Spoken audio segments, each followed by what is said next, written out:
5 more pieces to finish. I'm exhausted and tired, but finishing is also important. I think I have a meeting or something I'm supposed to be doing today, but I can't keep doing meetings that I don't get paid for and put aside my own work. So I need to focus on myself for a while. It's like giving people my free time all the time. It's not very healthy. I'm not the only one to do that kind of job anyway, so good luck to y'all. But this brother needs to take care of himself. So I need to get back to work and focus on my work. Enough distractions. Really tired of them damn distractions. Everybody wants something from you.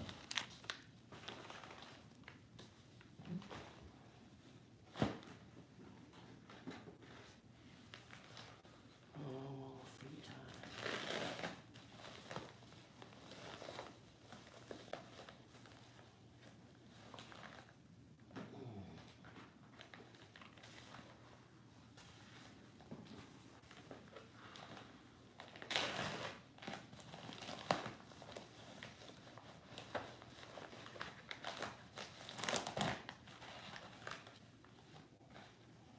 Listening to these people, how the hell am I gonna pay my bills?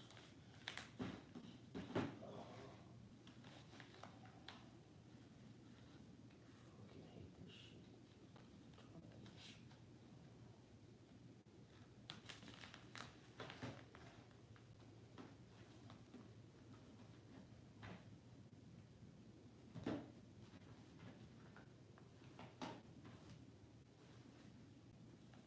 I'm gonna get my bills paid.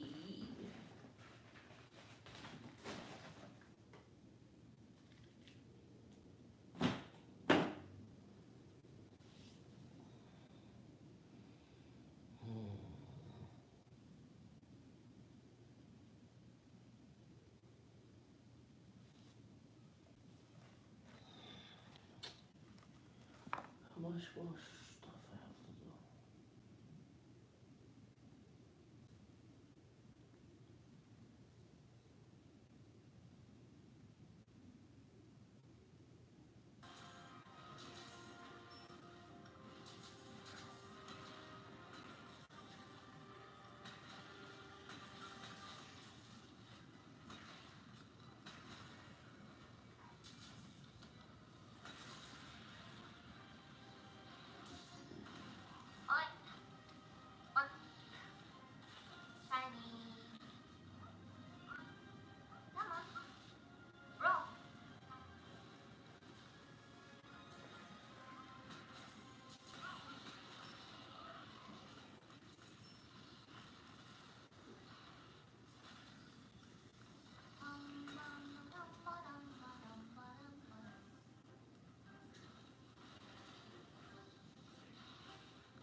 unfortunate.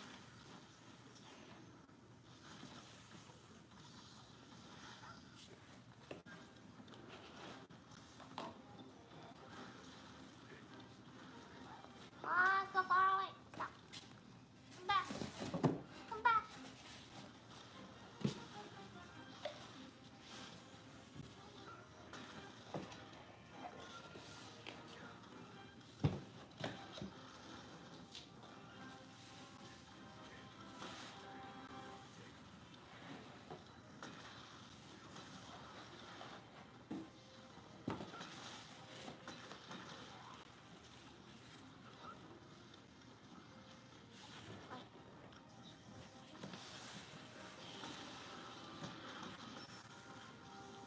Nice.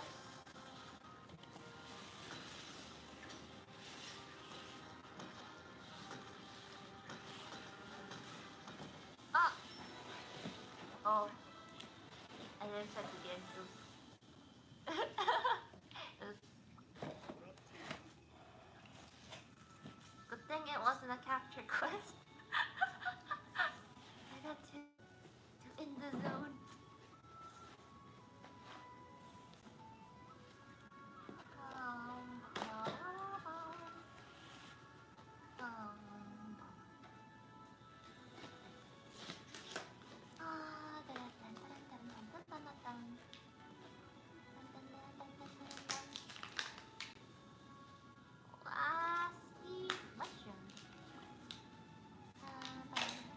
Bloodlust. Unstoppable.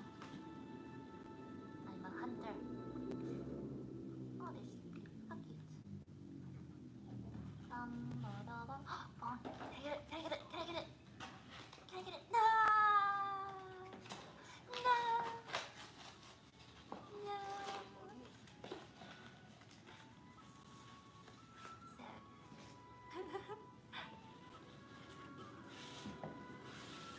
Sad.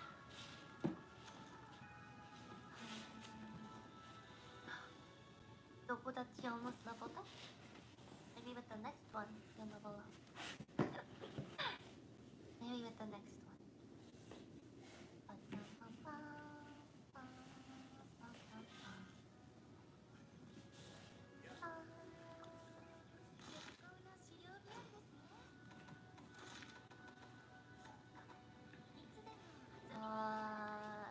See the next.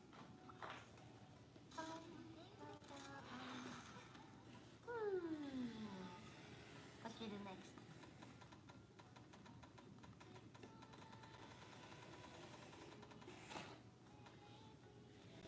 Somnica.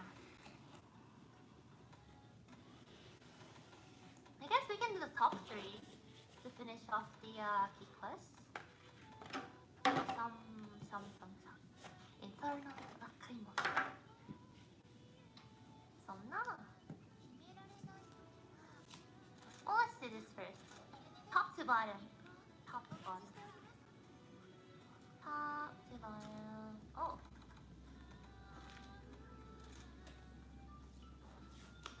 Yes. Hello. Oh, thanks to the apple. Oh wait, I wonder if my dear owl has something for me. You know, maybe they decide to bring more stuff while I was away. Yes! Good thing I checked. 2 golden eggs. Nice. Whee! Alright, dango time. Samna is fun but easy? I don't think I've fought it before, so we'll see.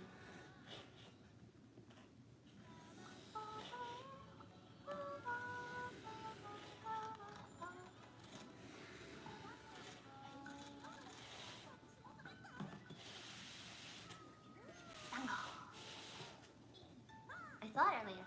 Oh, is that what it was? It looked like a bunny.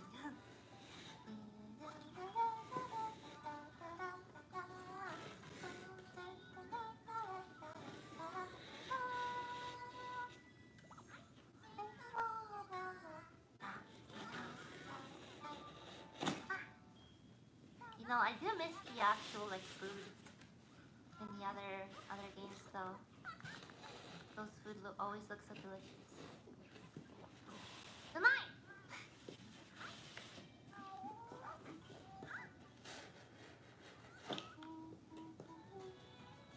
Oh wait, items.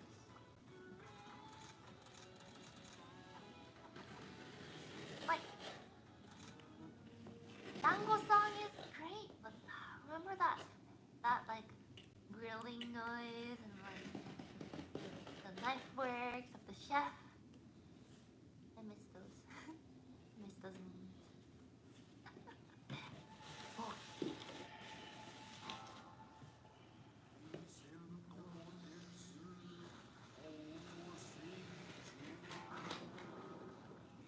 Water. Fish.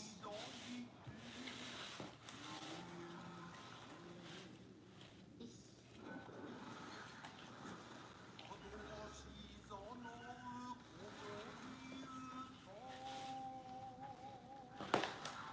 We're having sushi for dinner now.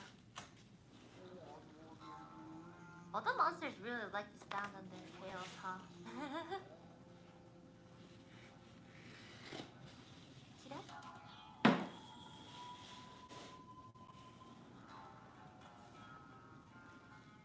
Wow.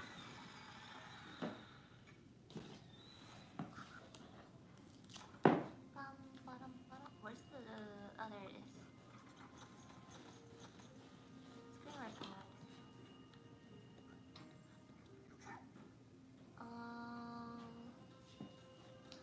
I'm gonna guess it's the one in the water.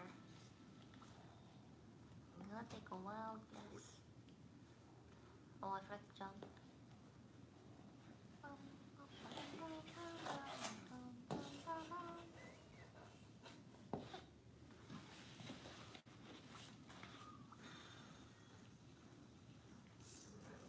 Drift. Boost. Wait, give me those buffs. Give me buffs. Give me. Thank you. Wait.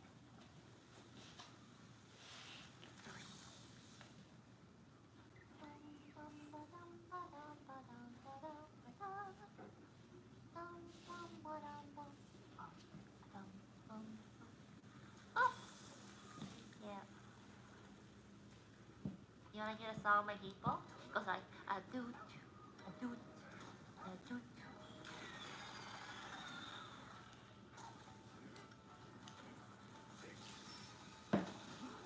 Oh.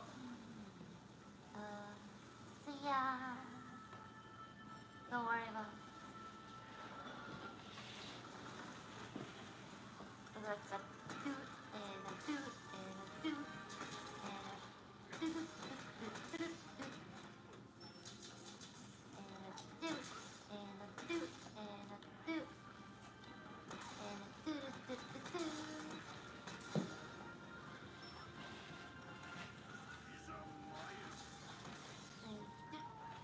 Go.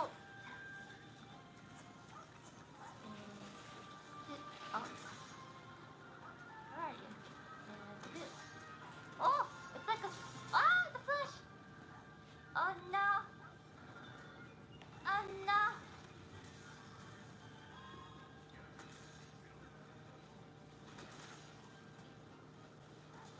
I'm okay.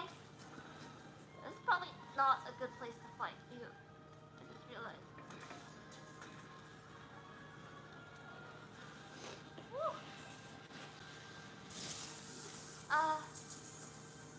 I'm a little sleepy. Oh no. Wake me up! Oh, thank you. Ah! Nice, nice, nice. Wait. Don't. Wait. And a door. And three.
getting a little sleepy. Oh, I'm not actually.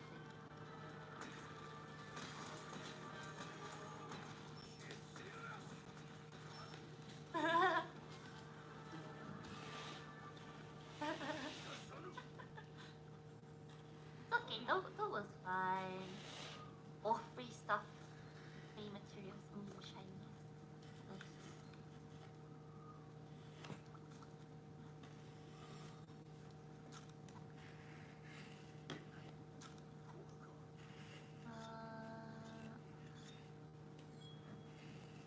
Alright. Wait, where did it go? Oh. And this place. Ooh. Are they gonna fight? Fight, fight, fight, fight. Fight, fight, fight. Fight, fight, fight. Fight, fight, fight. Yeah. Fight, fight. Woo.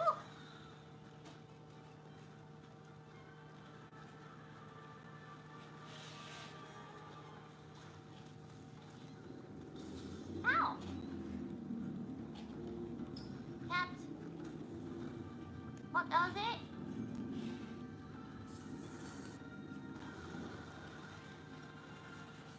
That wasn't fun at all.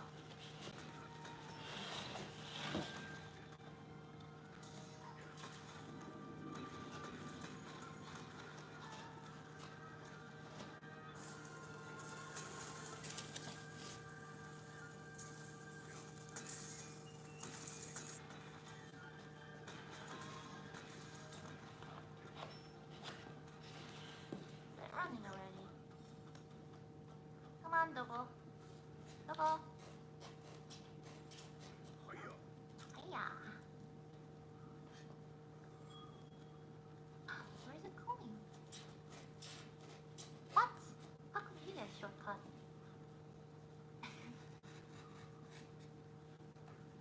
Well, then I'll just Dogo drift.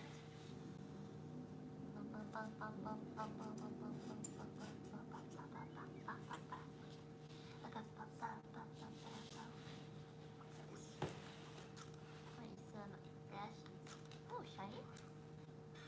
Shiny. Oh, boop. Shiny. Is it a tear? I knew it. Dogo. Dogo. Drift.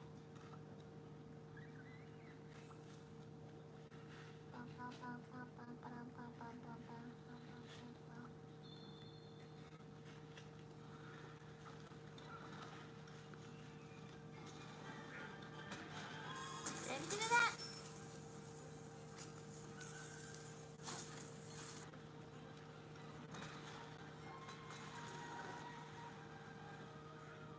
Get up, get up, get up, get up.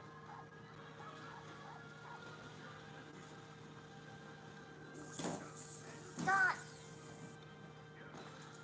At least I got something.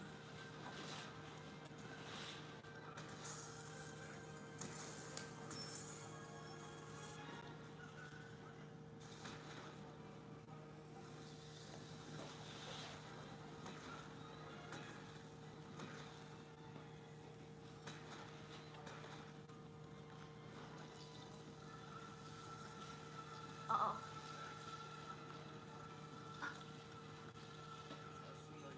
Oh. No! I forgot what button was, Help? Oh. This is fine.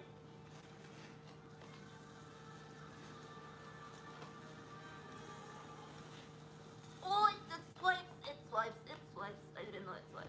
Dogo, please pop me. Dogo. Okay, that works.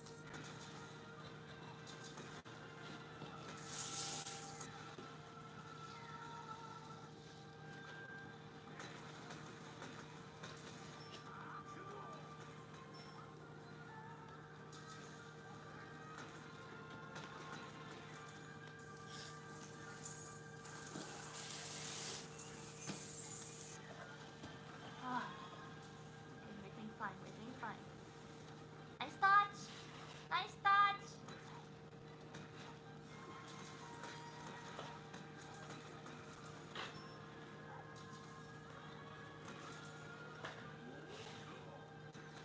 Oh, I missed the head.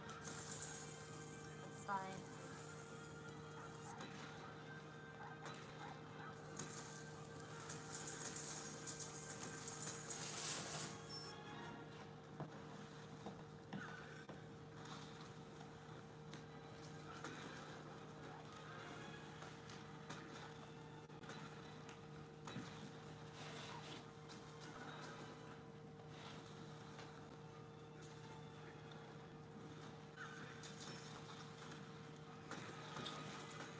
Oh.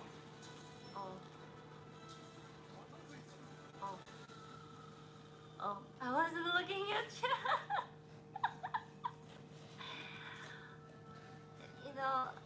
You know, when you get the combos going, and then it's like, oh man.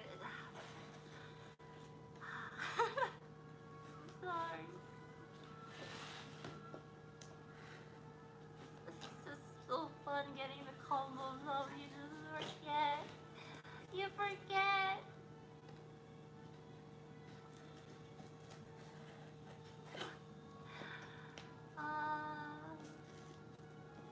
I think I remember there's something in the other room.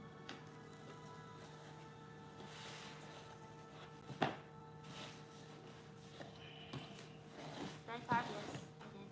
Did I forget to carve? Fuck this. Ah. Oh well. I was in the zone. I saw the good combos going, and I was just like, oh yeah, this is it. And I was like, oh, it's dead.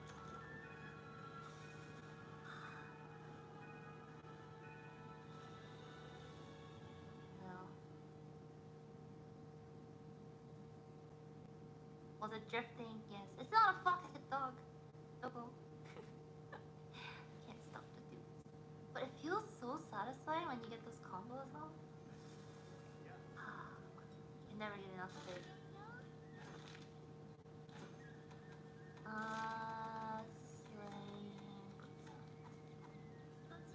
Alright. Next. There.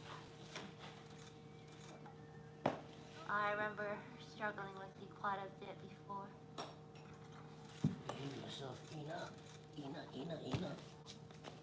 remember the More days. caution. I'm a different taco now. I mean, human hunter.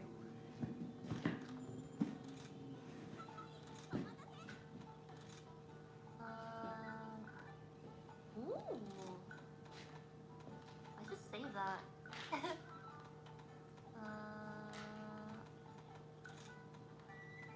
Probably.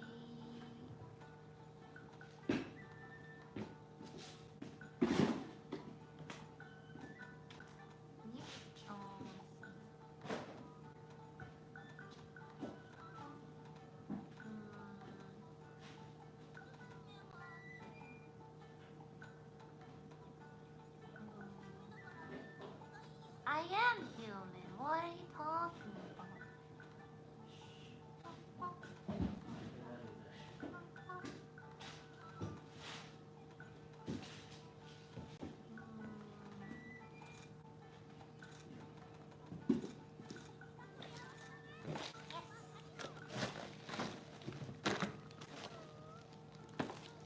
Konnichiwa.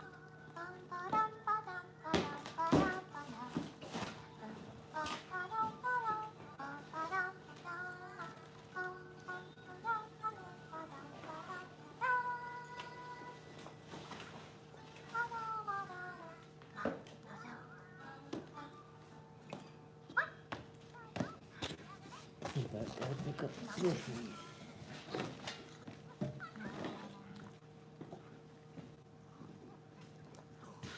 Nazaire.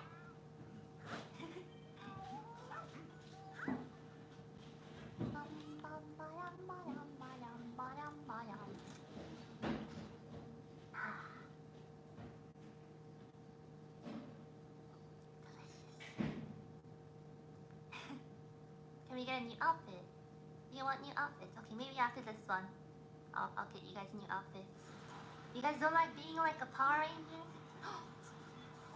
Ah.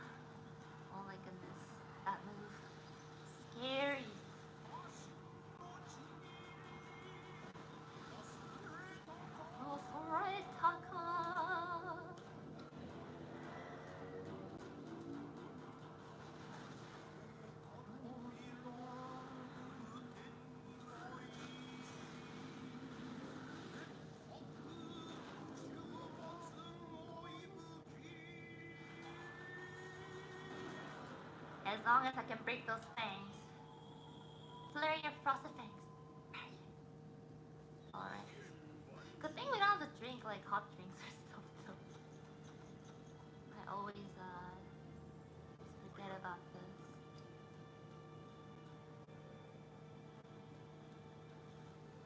Oh wait, gotta pick up the thunderbug. Wait.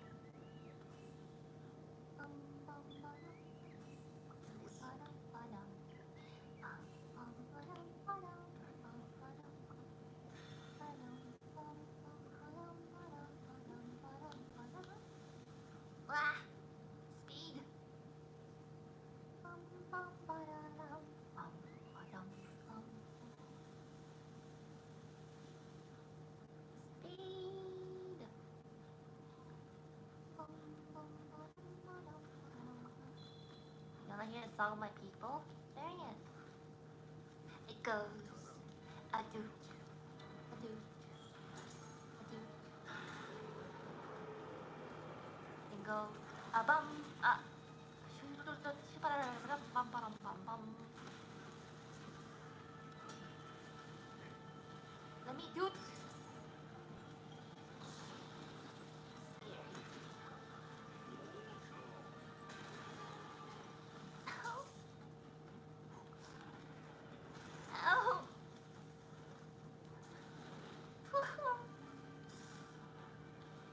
Dogo, dogo, dogo, I need you, dogo.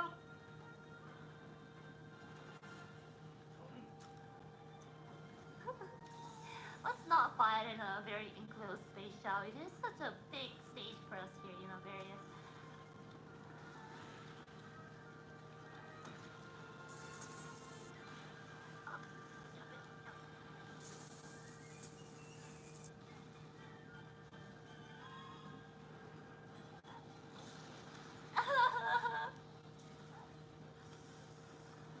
Dogo, dogo, dogo, dogo, dogo, dogo, dogo. Get over here.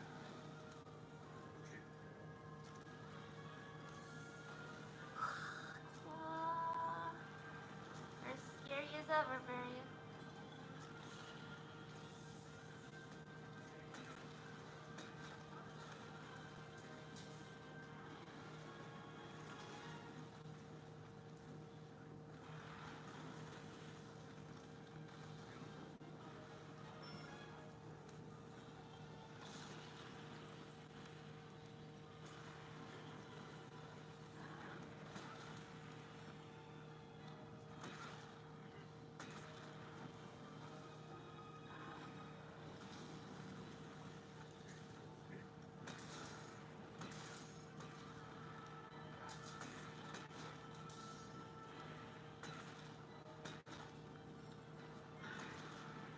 I suck.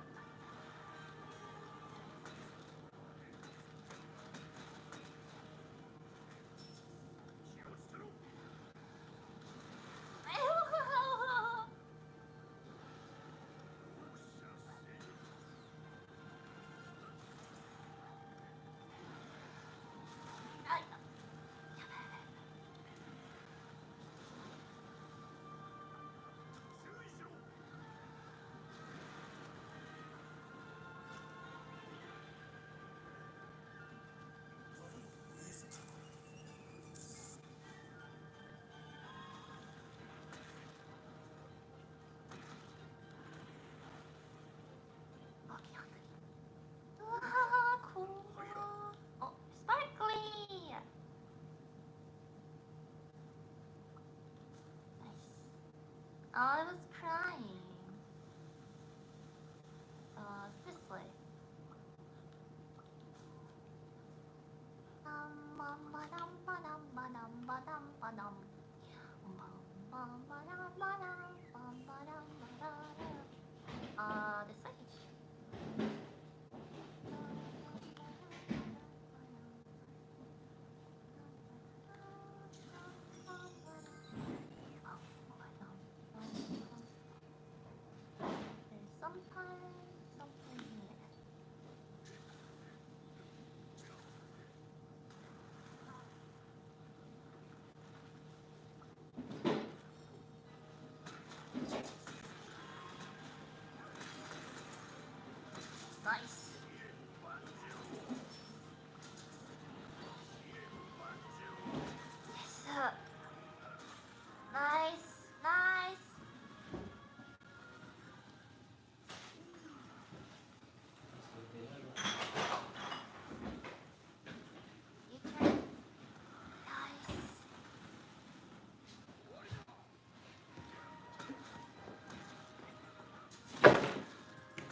her a bit.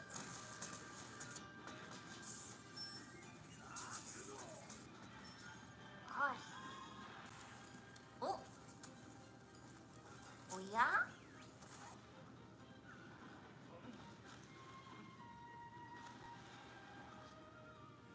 Oh yeah? これ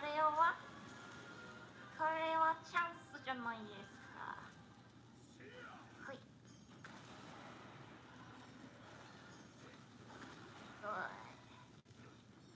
これは Ow.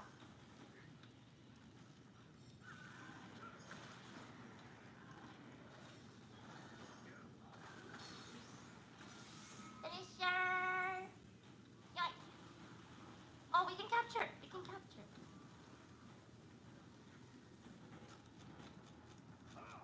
Bum, bum, bum. Oi! Kimi-sa! やめてくれ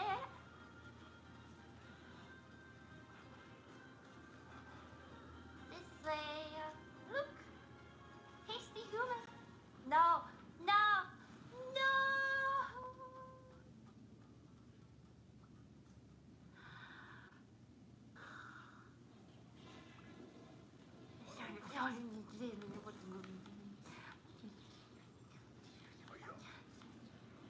This is what happens when you try to capture this kill me.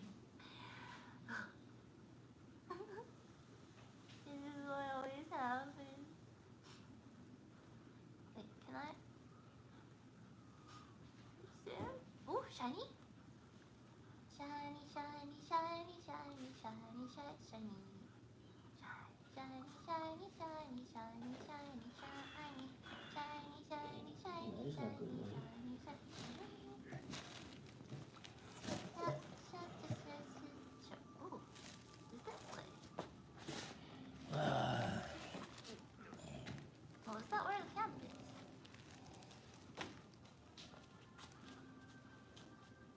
Mina lost.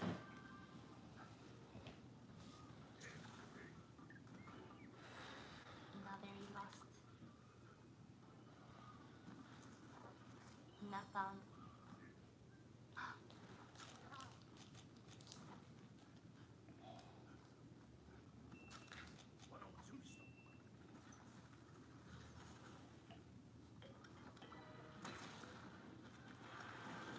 Wait, does it?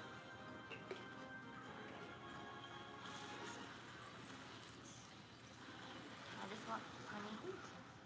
Yeah. Okay. Oh, yes. Yes.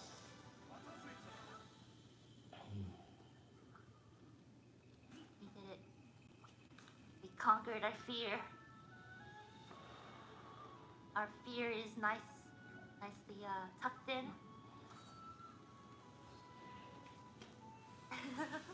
Nicely tucked in for good night's sleep. 5 more, 5 more, 5 more. Ooh, the fang. Amber fang. Ooh. It's never a good thing not to know what you're after, though.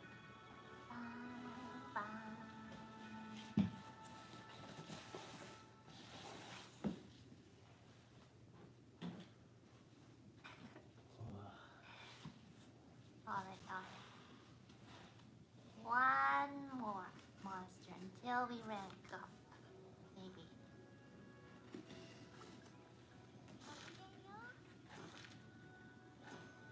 Yeah.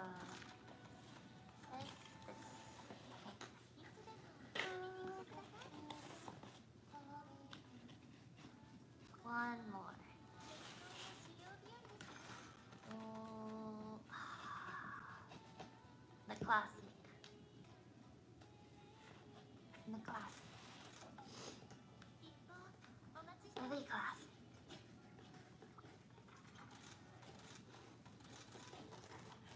The classic. Wait, let's just check.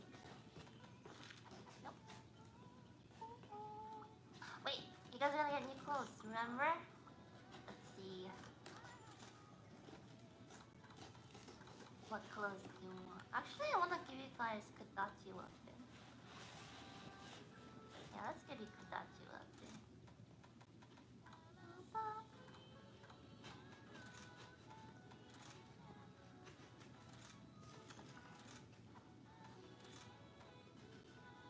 Oh, needs two.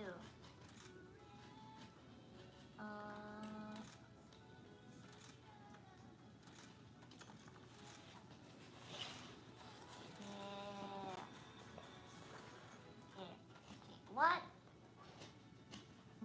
Oh, I like this gear a lot. Look how cute. These are also cute. How can I choose?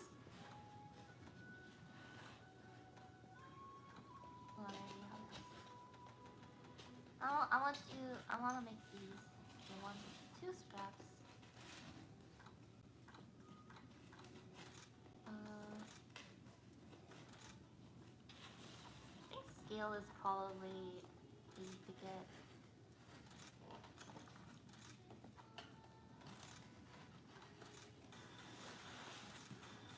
Look at you! Look at you! Hold up.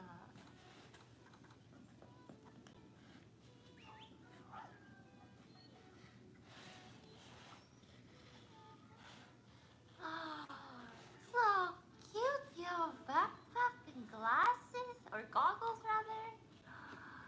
Wagging your tail. So cute. Oh wait, look at this, look at this. Wait. Wait. Wait. Ah.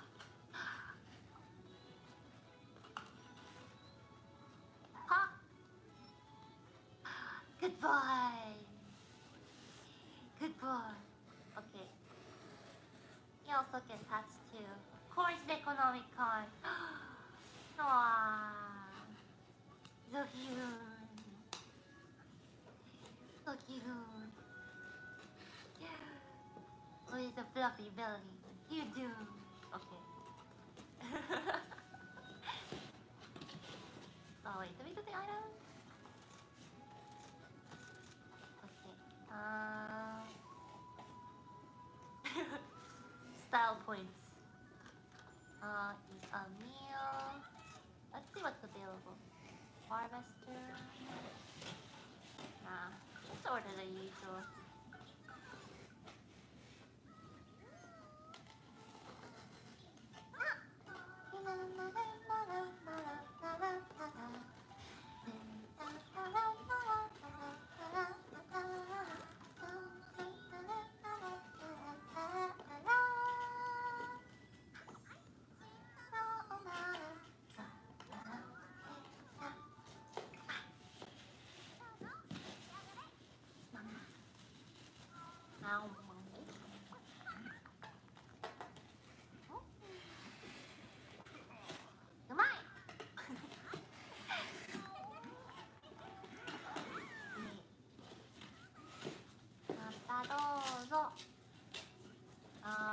Wait, do I have enough antidotes?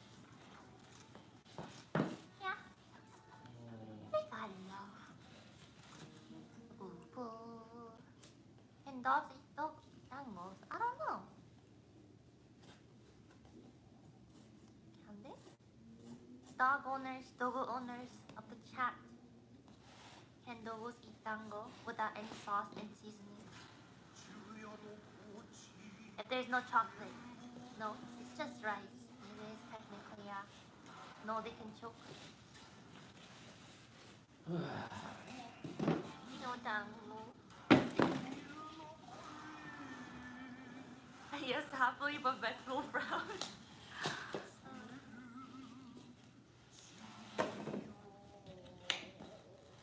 Local veterinarian dislike this chat. Don't give dango to doggos.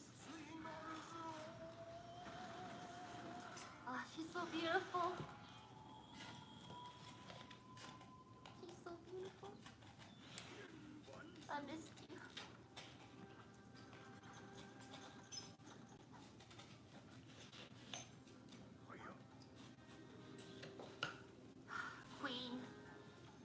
bow down to your queen.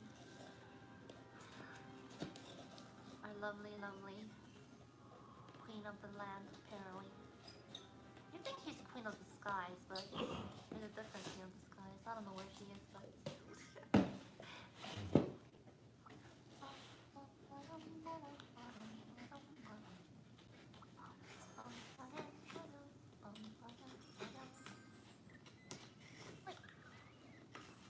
Oh.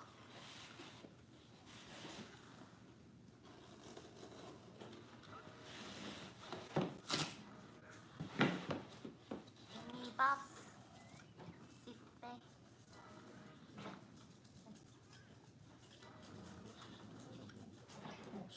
So hard to aim with this. Okay, it was not more. Oh, did I go the wrong way? Probably. Oh, I see my aim node. Finding no.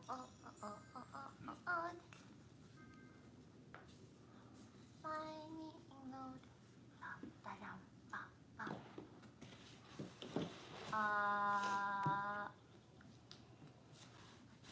U-turn.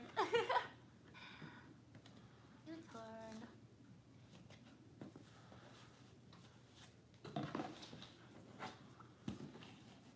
U-turn or my turn? Alright. We gotta do... Oh. I was gonna get style points, but I saw the lines up here. But we can do style points here. Okay.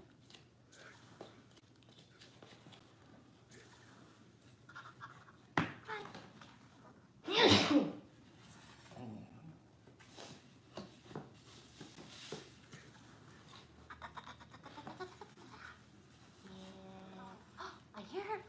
I hear her beautiful voice. Do you hear it? She's leaving.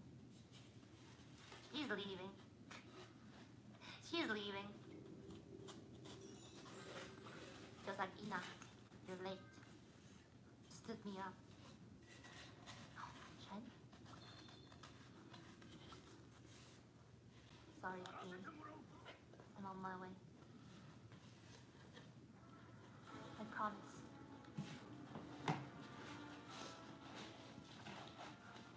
Come back.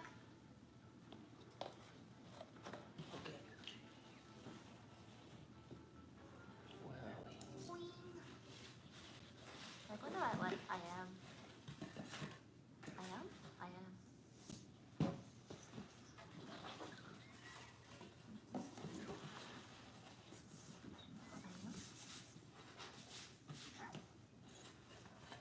Oh. Nice. Nice. Queen. Queen. You wanna hear my song, Queen? Goes like, pop. Oh, you don't like the song?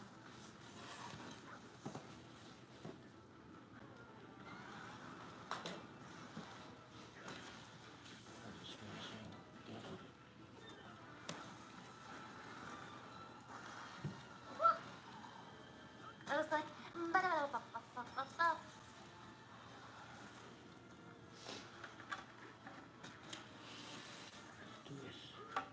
Oh.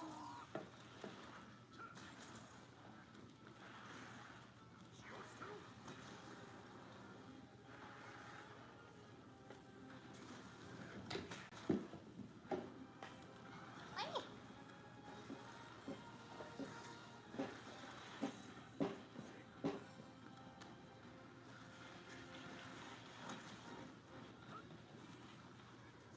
She doesn't like my song. She doesn't like my song. Oh.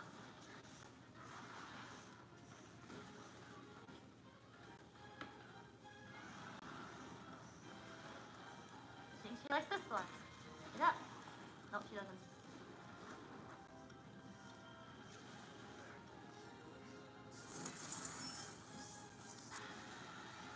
Oh, that dodge.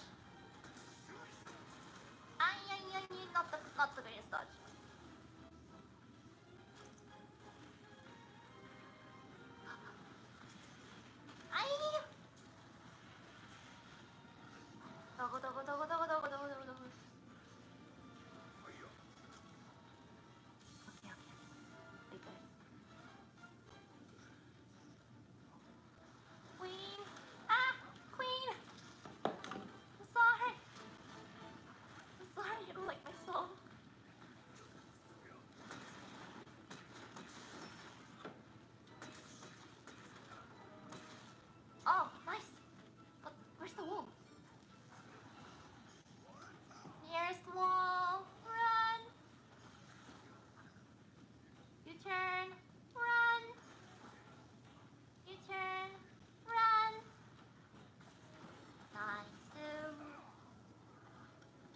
like my songs now.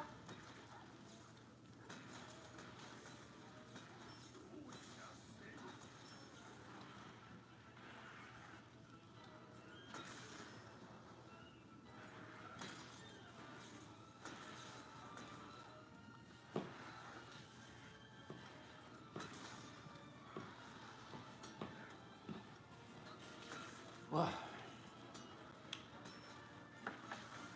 Wah! Exactly. Yeah, I just dropped it. Nice. Exactly. Nice. Exactly. Oh, I got her wing. Probably just not very good.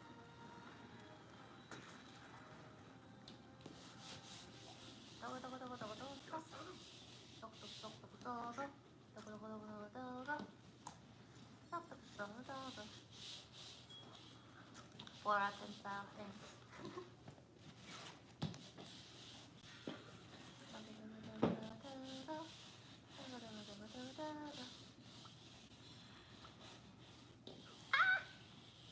Ah! Oh, boom pile. Exactly. No.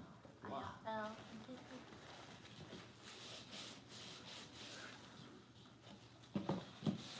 Ooh.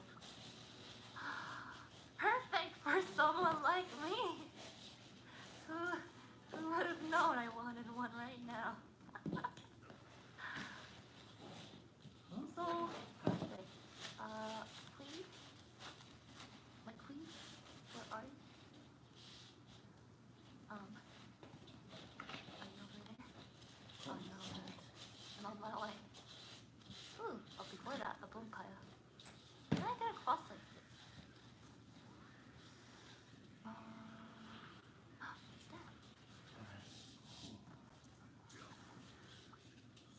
Desert rose.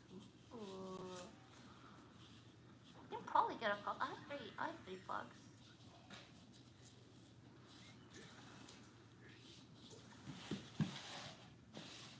Hi.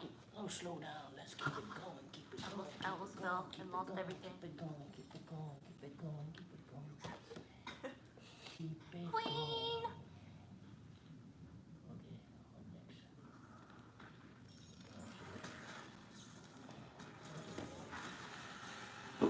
Queen! Yeah. Oh, you have a lovely voice.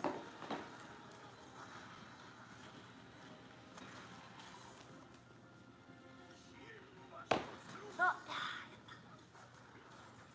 nice.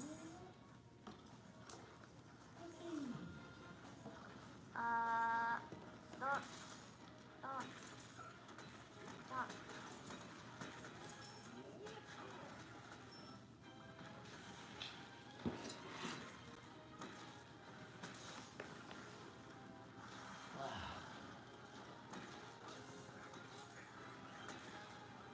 Nice. Oh, yabbit.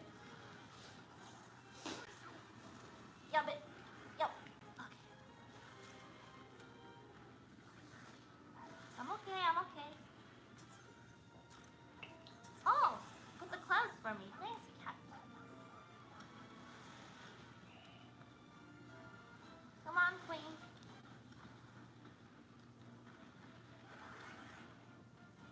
Queen.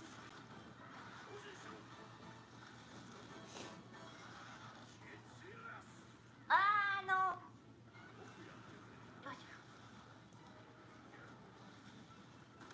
Oh.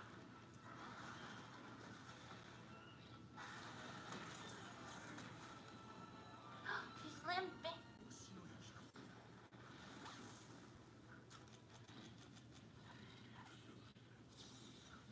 Nah, sweet. I'm so bad at using it midair. If I'm being honest. You can capture. You can capture. Queen. She's flying so far. You know what that means. Yep, that's not something I can do. That's not something I can do either.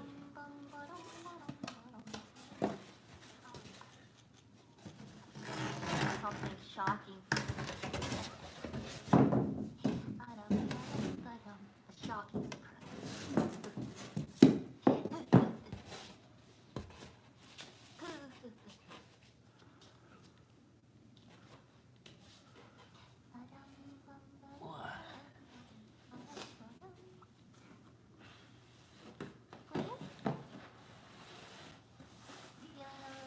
That's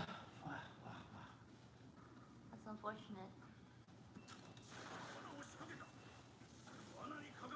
Gone. Ba, ba, ba, ba, ba, ba, ba, ba, ba. Nice. Anything here yet? Ba, da, da, da, da, da, da,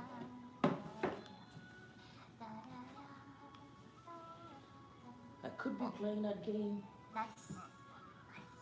but then I wouldn't be working. I feel like I'm missing out though. It's like a good I miss out on a bunch of games this year. What's next? What's next? I don't see anything. A sip of Dr.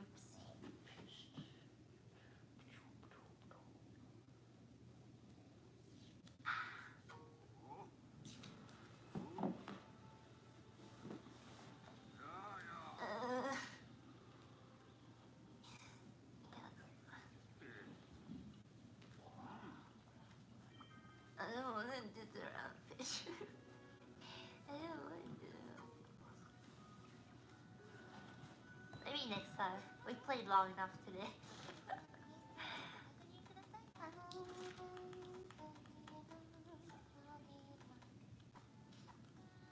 Maybe we can do one more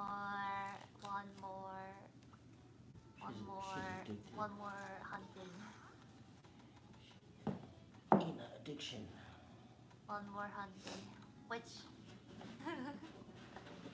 which should we do? Puke? Yeah, Puke? Puke?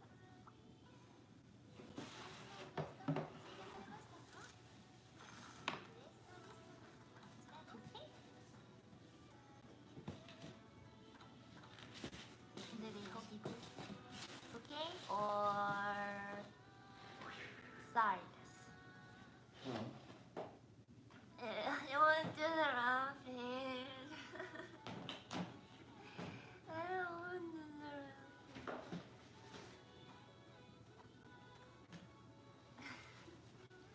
It's not round fish? Oh. I thought it was the round fish. I don't know if I can do this.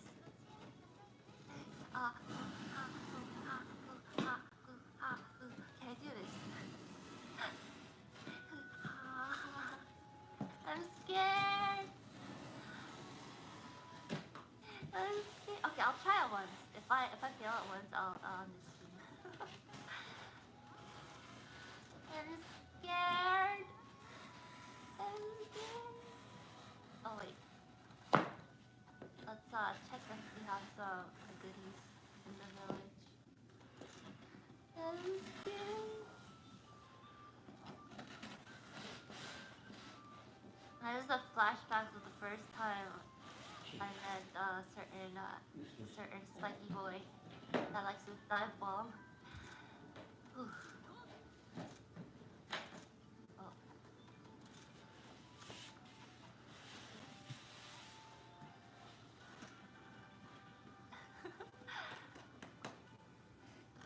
Oh. They're almost flat.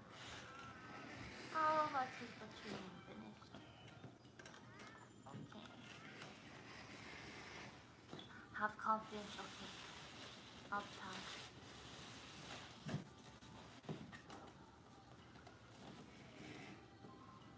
How long is that take?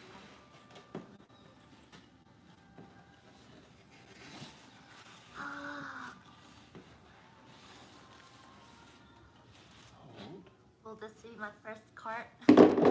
Find out soon.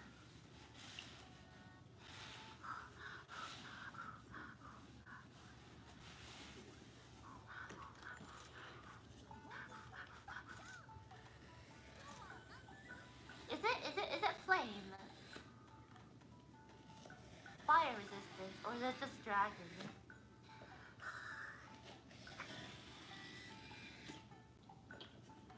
Is it fire? Is blast? I'll just take the usual then, thank you.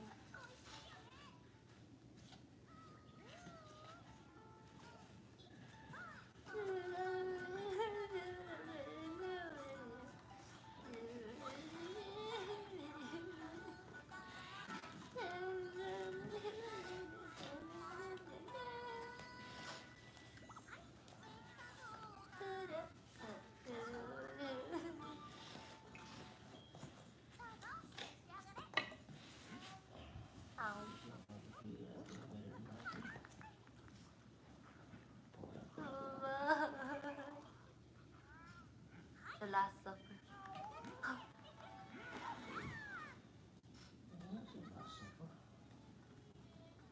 Alright.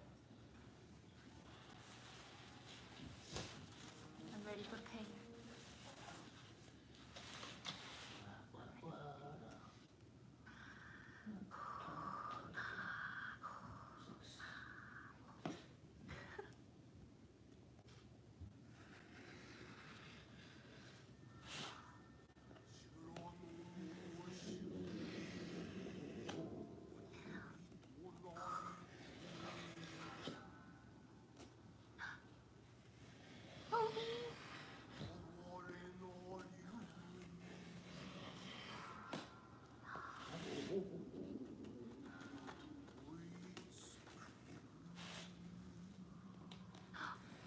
He'll be running. Run! Run! Run! No! Toby, no! Run!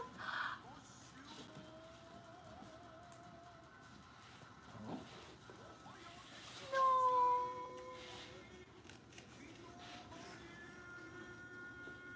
No!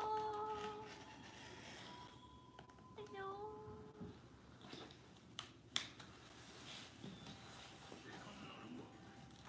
How could you? Toby! Toby! Toby!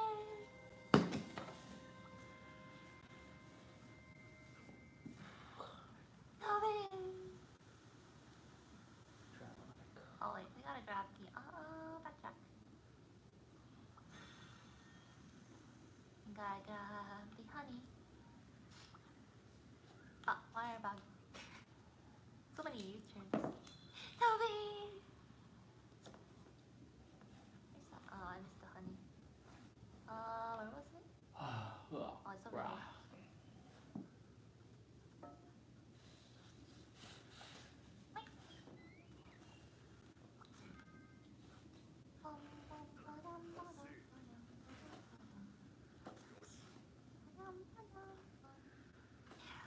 No.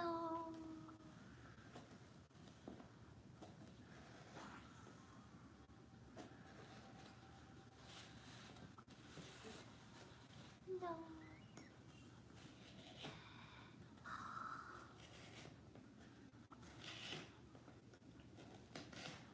I already have a wire. Maybe Marshmallow will like my song.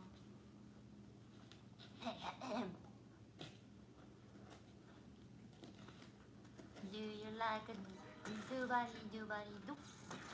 Ah? A doo and a bop and a bada bada bada.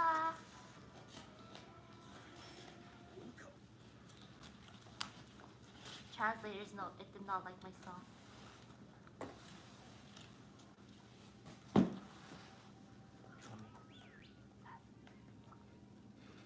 I'm hurt. I'm hurt.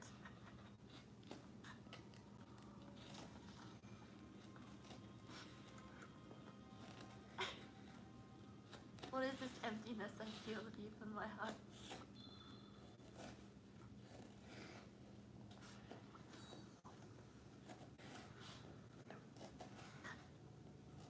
I don't know if I should cry or laugh.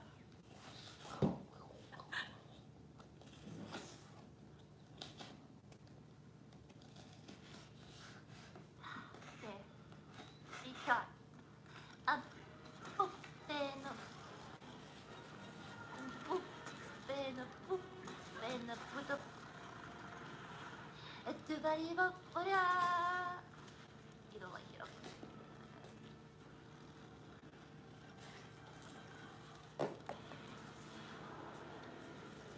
Understand you don't like it.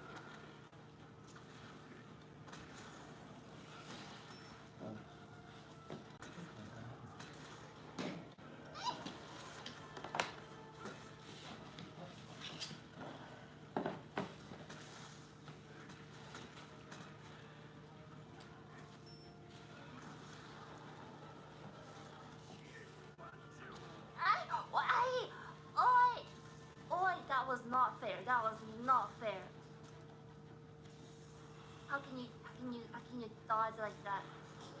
It's just not fair.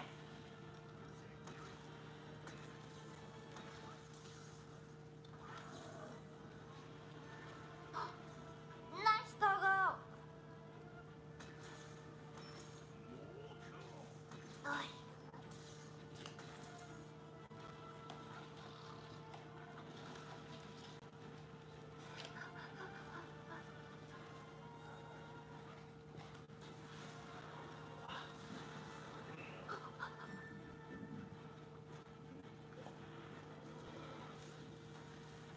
Oh, geez. You look a lot like your cousin.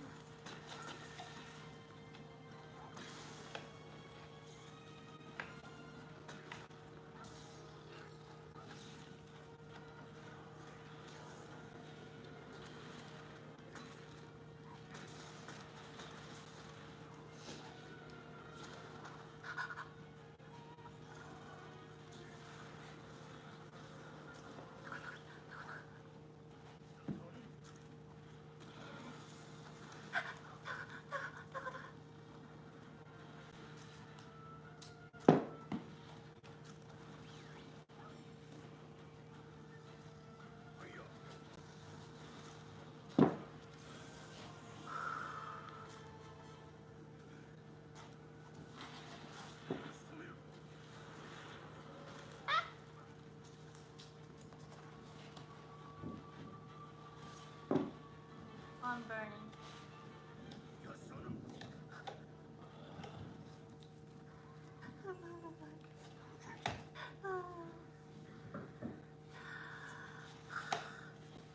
A sniper.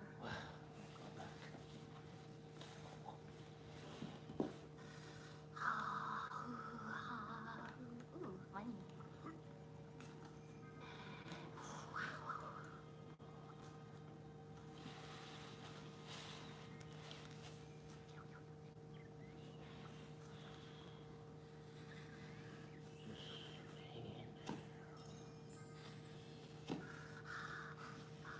Oh, Julie, maybe next time. I'm a little occupied. Wait, wrong way. This way. I'm running.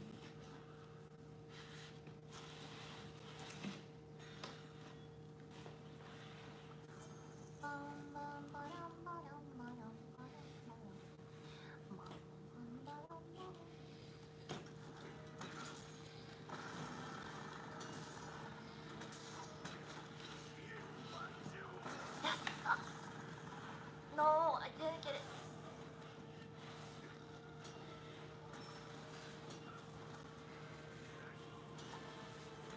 Oh great, I'm bouncing off.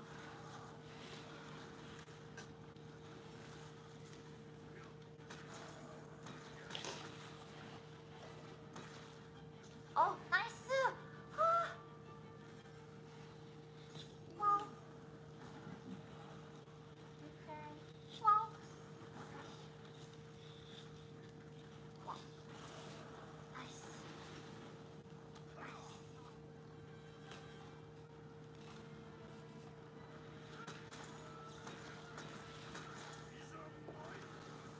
Oh, that's lovely. I should have done that first thing. Please stop shooting! Please.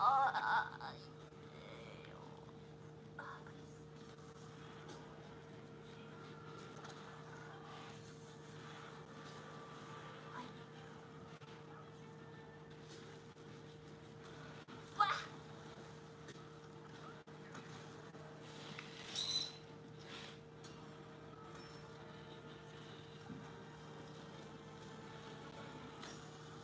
Oh, this is such a good shot.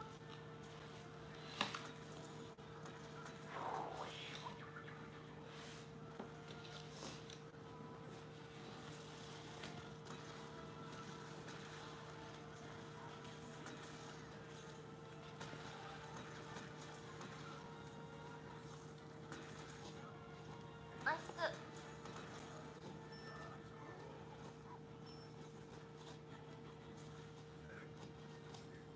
Please, why are you so far away? Okay.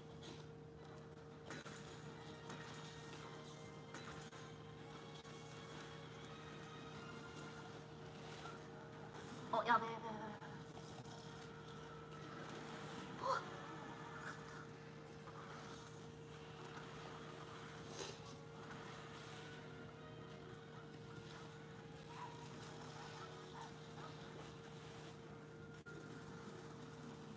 That doesn't look friendly. Oh my goodness.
Oh my goodness.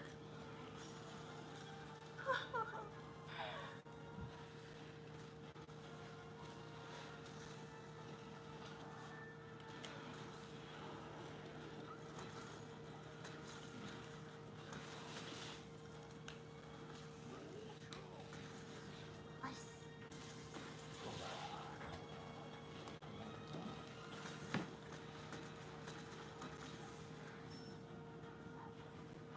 Oh, they're running. They're running. Why are you running? How many pushes am I applying? Okay, okay. Just to lose. Just to lose.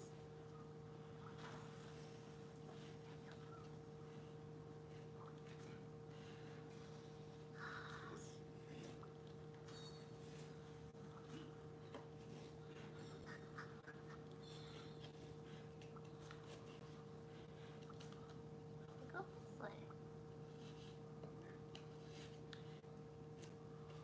What?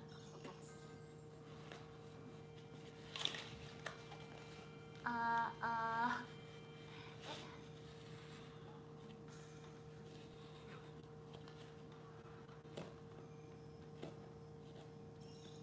So I'm going the wrong way. Wait, wait, wait, wait, wait. What if? What if? What if? This is a big place.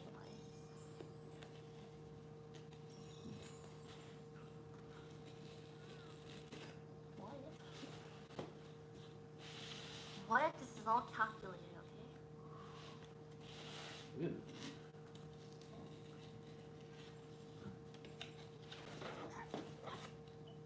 Big brain. It's lovely, One brain cell. lovely.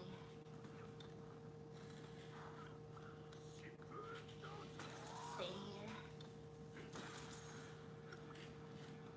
Ah, yes, that's what I'm talking about.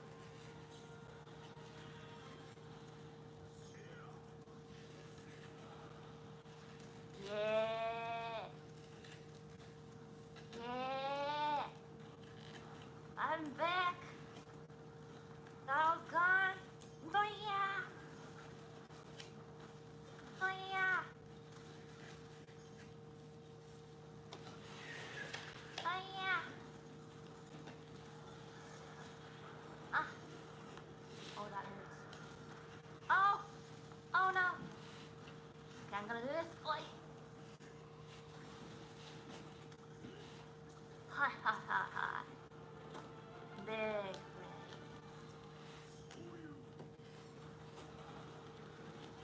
Oh, I totally missed. I missed the wall.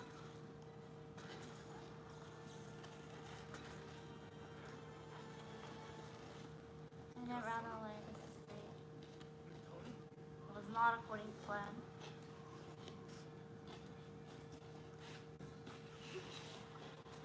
It was not according to plan.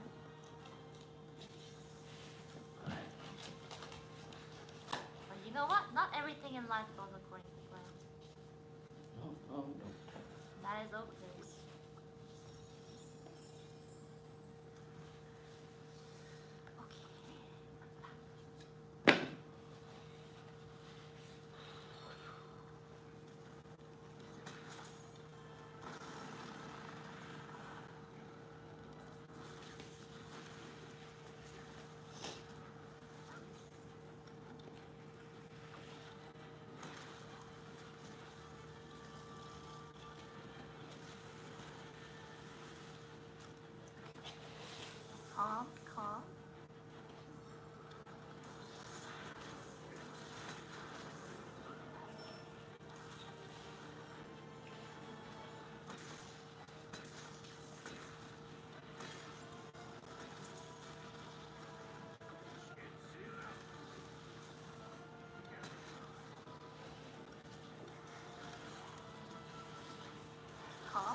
go. Oh, there you are.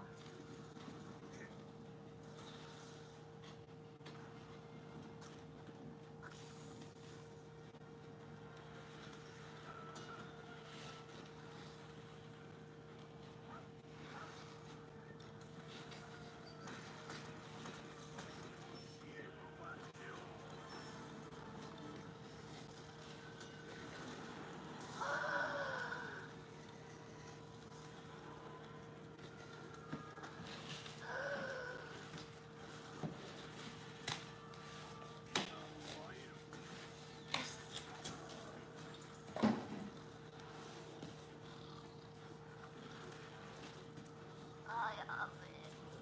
Wait, can I capture this? Well, worth trying. Where's my giraffes? I'm panicking. Oh, did I not?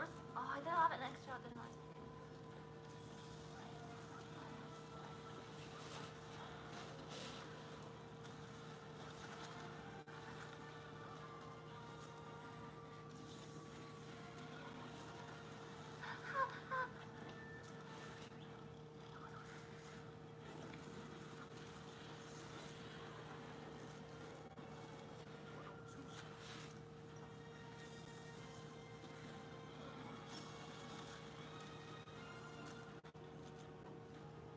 Run!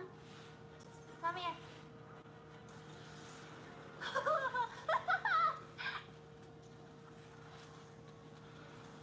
Yes, yes, yes.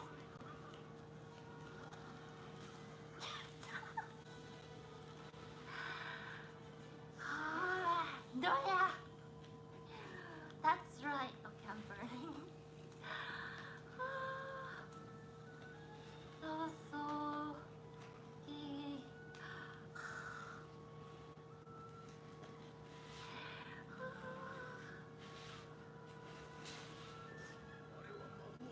We did it.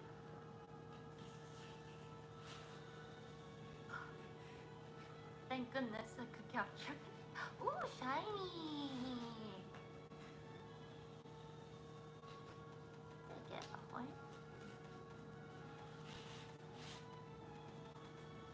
Where's no faints? Whew. 17 minutes, but we're fine. I got an award. Where?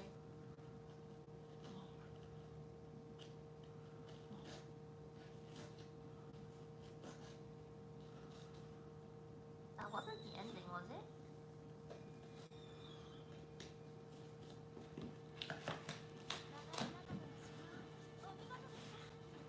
Oh, village is completed. Ah! There's more. Oh, and the lowering. Okay, okay. Ah! There's more village.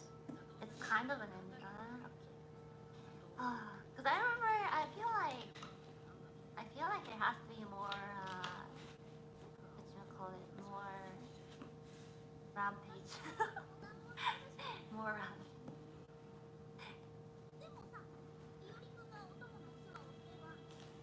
There has to be more. There has to be more rampage.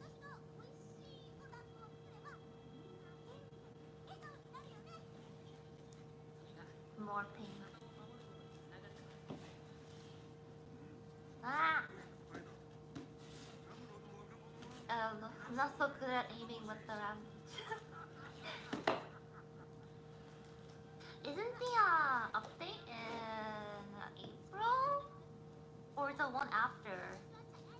They said they're gonna add a new ending? Maybe.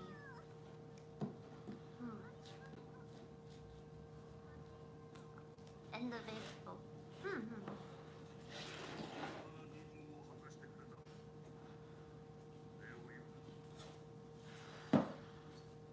Wow.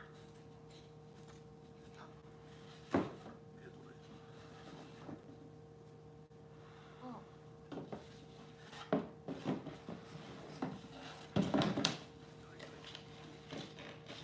Big sword.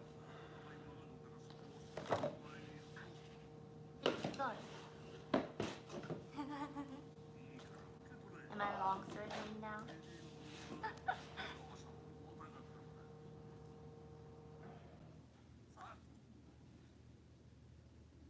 No.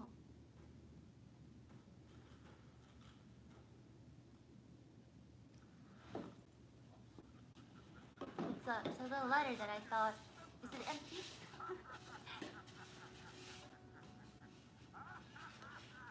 Ha ha ha ha ha ha ha ha ha. Ha ha ha ha ha.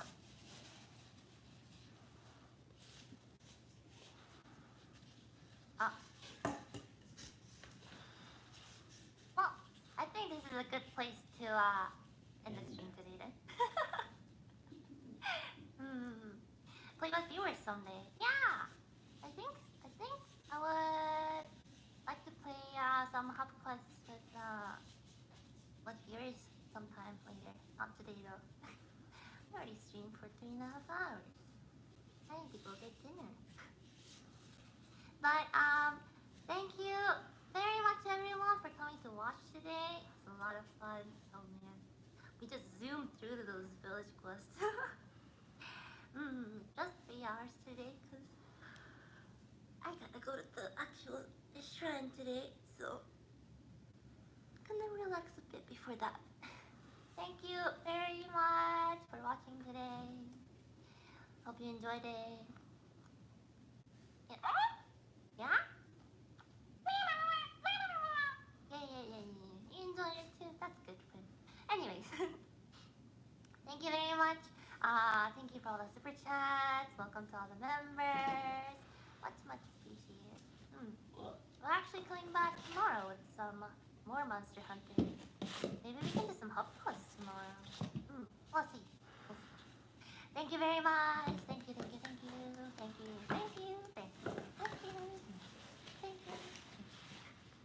Yeah. Thank you. I forgot. I have to say bye-bye instead of thank you, but... Okay. I will see you guys tomorrow. Bye-bye. Bye-bye. Ah.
Contact has been lost with Opportunity since the 12th of June 2018.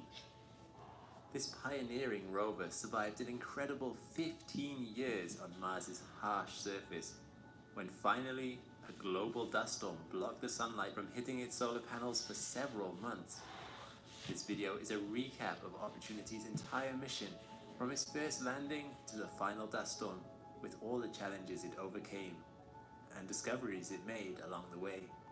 By the end of this video, I think you'll agree with me that it was a remarkable mission, and that it contributed a huge amount to our knowledge of the Red Planet. And it's this knowledge that has paved the way for the missions we are seeing today, like Perseverance. It answered questions like, did Mars once have a more substantial atmosphere? Did it have huge bodies of liquid water on its surface? And was it once more like Earth? And if so, what changed? I'm Alex McColgan, and you're watching Astrum. And together we will follow the record-breaking journey Opportunity took on Mars. Let's start right at the beginning. Having launched on a Delta II heavy spacecraft, Opportunity landed on the other side of Mars from its sister rover Spirit, about 3 weeks after Spirit had already landed. Opportunity used a parachute to slow itself on its descent, and fired some rockets just before it landed. The effects of the rocket firing are evident from this lighter patch of ground, as seen by the Mars Global Surveyor. Opportunity first bounced, and then came to land inside a tiny 22-meter crater, now known as Eagle Crater, with the heat shield and parachute ending up a few hundred meters away.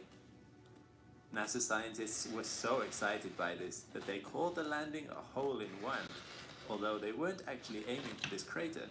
They didn't even know it existed until they got there, as Opportunity actually landed about 25 kilometers away from its intended target.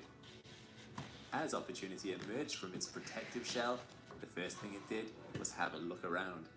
Opportunity is equipped with a panoramic camera, which it can use to survey the area.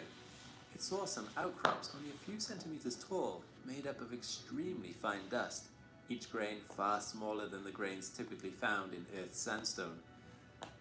Opportunity and Spirit were primarily on Mars for its geology, the end goal being to see if Mars was ever a place that was conducive to life.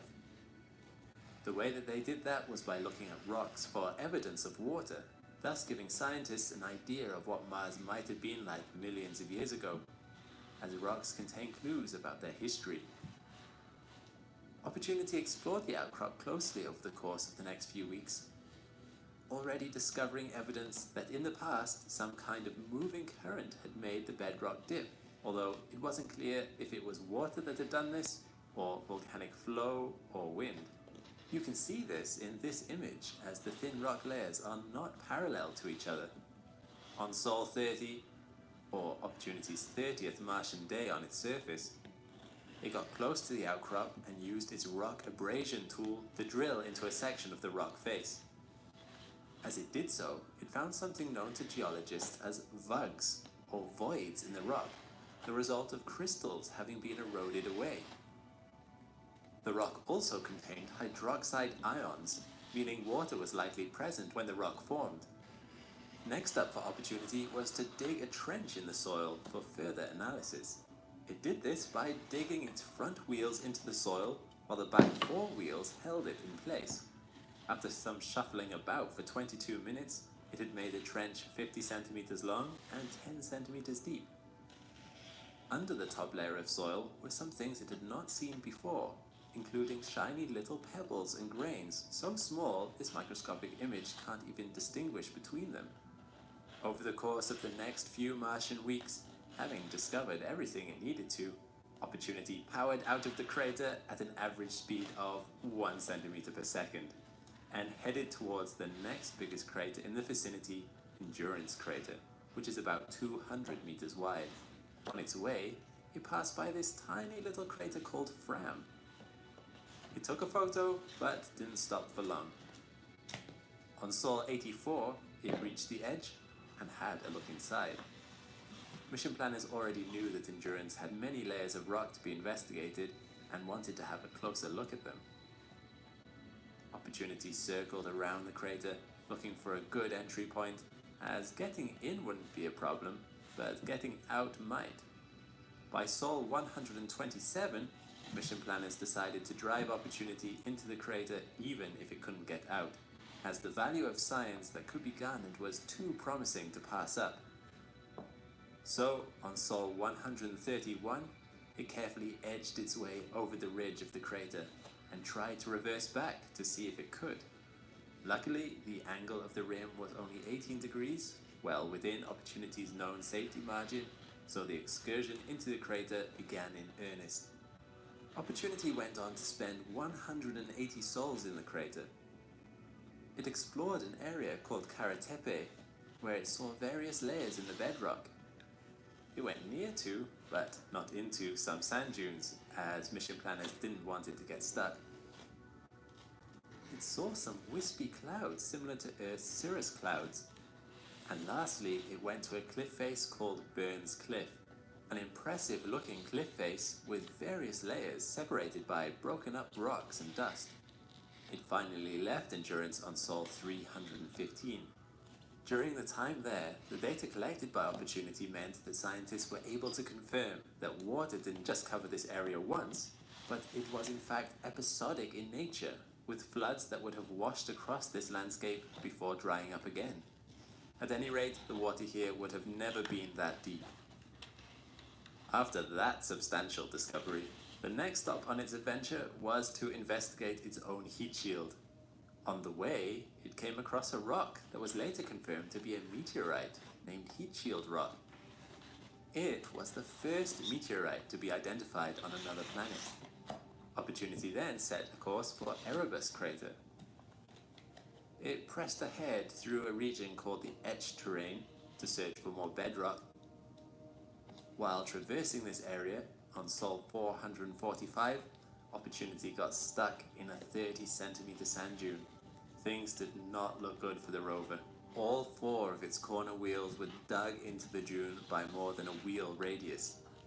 This dune came to be known as Purgatory Dune. It stayed motionless for just short of 20 Martian days as mission planners frantically tried to figure out how to get it out. They simulated the scenario on Earth and tried various methods before they ordered Opportunity to try anything. On Sol 461, the rover advanced a few centimeters to see if it was doing what their tests had predicted. Over the course of the next 20 Martian days, Opportunity moved a few centimeters, took a photo of the progress, and sent the results back to Mission Control. By Sol 483, Opportunity had successfully escaped the dune, and all 6 wheels were on firmer ground. It would have been disappointing if it had travelled for a year on Mars just to get stuck by a 30 centimeter dune. Opportunity studied Purgatory Dune for another 12 Martian days before setting off again on its way to Erebus Crater. During its journey, mission controllers uploaded updated software to Opportunity to prevent it from getting stuck again. With software designed by learning what happened from the experience of Purgatory. With this new software update, it was ready to carry on its adventure at Erebus Crater.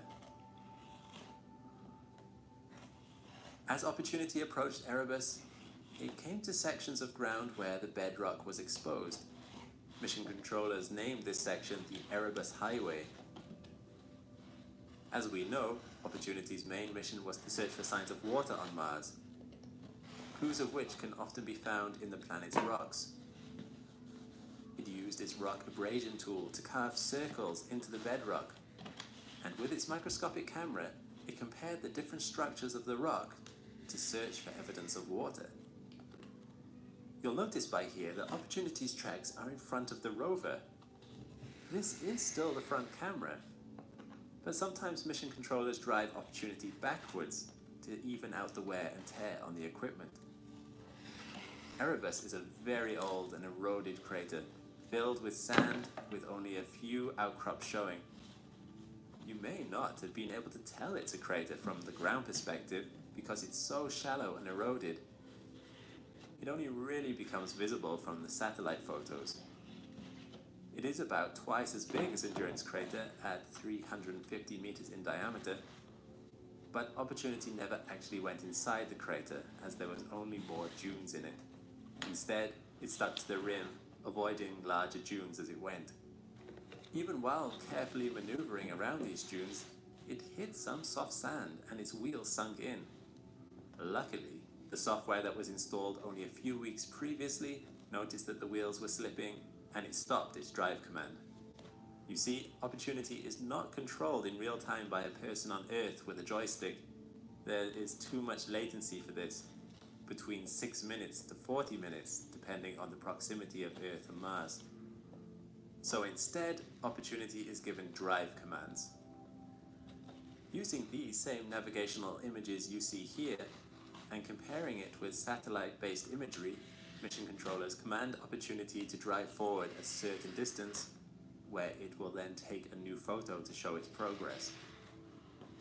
The software that prevented Opportunity from getting stuck meant that mission controllers could get the rover to reverse out without another several-week delay. During Opportunity's time there, it collaborated with ESA's Mars Express orbiter. The Mars Express images the surface of Mars from orbit to search for different types of materials. Without actually sampling the surface, the data it collects can be hard to interpret. Opportunity, however, can physically interact with the surface material, confirming whether what the Mars Express data showed was correct or not, helping them to refine their future observations. While Opportunity was near Erebus, it was also able to see an incredible transit of the Sun from Mars's closest and biggest moon, Phobos. As it was still making its way around Erebus crater, a big dust storm hit, and Opportunity went dark for a few days. Very interestingly, you can see the difference the dust storm made to the rover as the camera goes from having a clear image to having some dust particles visible. Also, dust settles on the solar panels, meaning it can't generate as much electricity. Very fortunately though, Mars has occasional cleaning events, where wind, or even a dust devil, will pass over the rover, blowing the dust off the solar panels and camera. Because Mars is so dry, this dust is not at all adhesive, and the dust is so fine, almost as fine as cigarette smoke, that it doesn't take much at all to shift it off. You can notice this cleaning happen over time too if I speed up the footage. Look at this fleck of dirt here, and how it disappears over time. Opportunity doesn't have a means of clearing this dust off by itself, so it has always relied on these cleaning events happening, which, thankfully, over the course of the 15-year mission, they did. Sadly, however, during the time at Erebus, Opportunity encountered its first mechanical fault. Its arm was getting stuck all the time, as you can see here. There was a broken wire, although the motor still worked if it was given more power. After careful deliberation, engineers decided the best thing to do would be to only stow the arm away while traveling long distances. Over short distances, it would be kept in a hover stow. This replica is being used to test how it can travel with the arm out in this hover stow position, where the arm is out, but it bends back at the elbow towards the rover. They thought it would be better to have the arm stuck while it was out rather than to try and stow it away to find it could never be used again. At least it would be somewhat functional like this. Over the course of the mission, up until this point, it was also encountering a problem with a heater for a motor in the arm that wouldn't turn off. Engineers managed to get away with switching it off with a T-stat switch, meaning a thermometer switch would cut power to the heater if the motor got too hot. But as Martian winter drew near, there would be less sunlight. There wasn't enough power to have the heater on all night. They fixed this by completely disconnecting the batteries at night. This led to another problem, where there would be very big swings in temperature between day and night, meaning the motor would likely wear out faster. At this point in the mission, this motor stalled altogether. Engineers temporarily fixed it by applying more current through the motor, although as a precautionary measure, they stowed the arm outside the rover at night in case the motor permanently stalled. You'll start to notice this in the camera view from now on. By February 2006, or Sol 744, Opportunity visited its last site around Erebus crater called the Payson Outcrop. This outcrop of fine layers shows a diverse range of primary and secondary sedimentary textures formed billions of years ago. The structures that were observed here were likely caused between a mix of wind and water processes. By Sol 766, Opportunity had left the rim of Erebus and was on its way to the biggest and most impressive crater yet, Victoria. It journeyed through large ripple sand dunes, a type of dune we don't have on Earth. However, Opportunity tried to stick to paths of exposed bedrock, as these are much easier to traverse, and it can stop and investigate along the way. These cobble fields are a bit of a mystery, as we are unsure how they formed like this. On Sol 833, Opportunity almost got stuck again. Previously, mission controllers were thrilled by the meters of progress per day Opportunity had been making towards Victoria, but in this sequence, it took 4 days to get out of this dune, which they named Jammerbugt, a Danish term for the Bay of Wailing. Nearly 200 Martian days after it left Erebus, it arrived at Victoria, and what it saw was amazing. High ridge walls, a steep slope in, and beautiful sand dunes in the center. It had already overcome so many obstacles, and this site was the reward at the end. So, what was so interesting about Victoria Crater? Was it able to provide any valuable information about Mars that Opportunity hadn't picked up anywhere else? Victoria was always going to be an important landmark for Opportunity to reach. Although few thought Opportunity would last the 7-kilometer journey from its initial landing site, at this point, Opportunity had lasted more than 10 times longer than its original design lifespan. Victoria is the biggest crater Opportunity had visited yet, being 730 meters wide. It was also the deepest, meaning ancient bedrock outcrops along the walls of the crater were exposed to the surface. Exposed bedrock contains the clues to Mars's past that Opportunity was looking for. Also, as you can see, Victoria made for an impressive sight, especially in contrast to this otherwise flat plain that Opportunity had landed in. In preparation for this new exploration site, mission controllers uploaded new software to the rover, which would enable it to decide whether to send back an image or to extend its arm in preparation to sample an interesting rock outcrop, and even improve the intelligence of the rover to detect obstacles it should avoid and to make its own path around them. Who would have had to have gone through hundreds of images and wait through painful latency delay for commands to be sent to the rover. At its furthest point, the latency between Earth and Mars can be upwards of 40 minutes. This is one of the reasons why it took 3 years to only travel 7 kilometers up until this point. To test this new software update, mission controllers had Opportunity drive towards a patch of rubble, and settings were adjusted to make Opportunity think that this rubble was a no-go zone. In reality, the biggest of these rocks is only 10 centimeters tall, meaning Opportunity could have easily driven over it. But they didn't want to test the systems on something that could actually damage the rover if it went wrong, so they chose these rocks instead. As you can see, the rover adjusted its course around the dangerous area and took this panorama so mission controllers could see how the rover responded to the new program. Opportunity began to circle the outskirts of the crater, imaging it as it went. It came across a few cliffs or capes along the way, imaging them with a very clever technique called a super resolution mosaic. These images have a much higher resolution than the camera on board Opportunity is capable of, and the way they did this was by taking lots of photos of the same thing, and then in post-processing on Earth, they combined the images to provide the resolution you see here. On a side note, this technique is used in many different fields, including microscopy and astronomy. Scientists say that the layers you see in the rocks found in all these cliff faces are due to a geological process called cross-bedding, They believe these layers are ancient sand dune deposits, which is why the lines are inclined upwards and not just horizontally. From these lines, they predict that this used to be a sand dune field, not unlike the Sahara Desert on Earth. While this science data was very useful, mission controllers were primarily looking for a passage down to the crater floor, and they thought they found one here by the Valley Without Peril.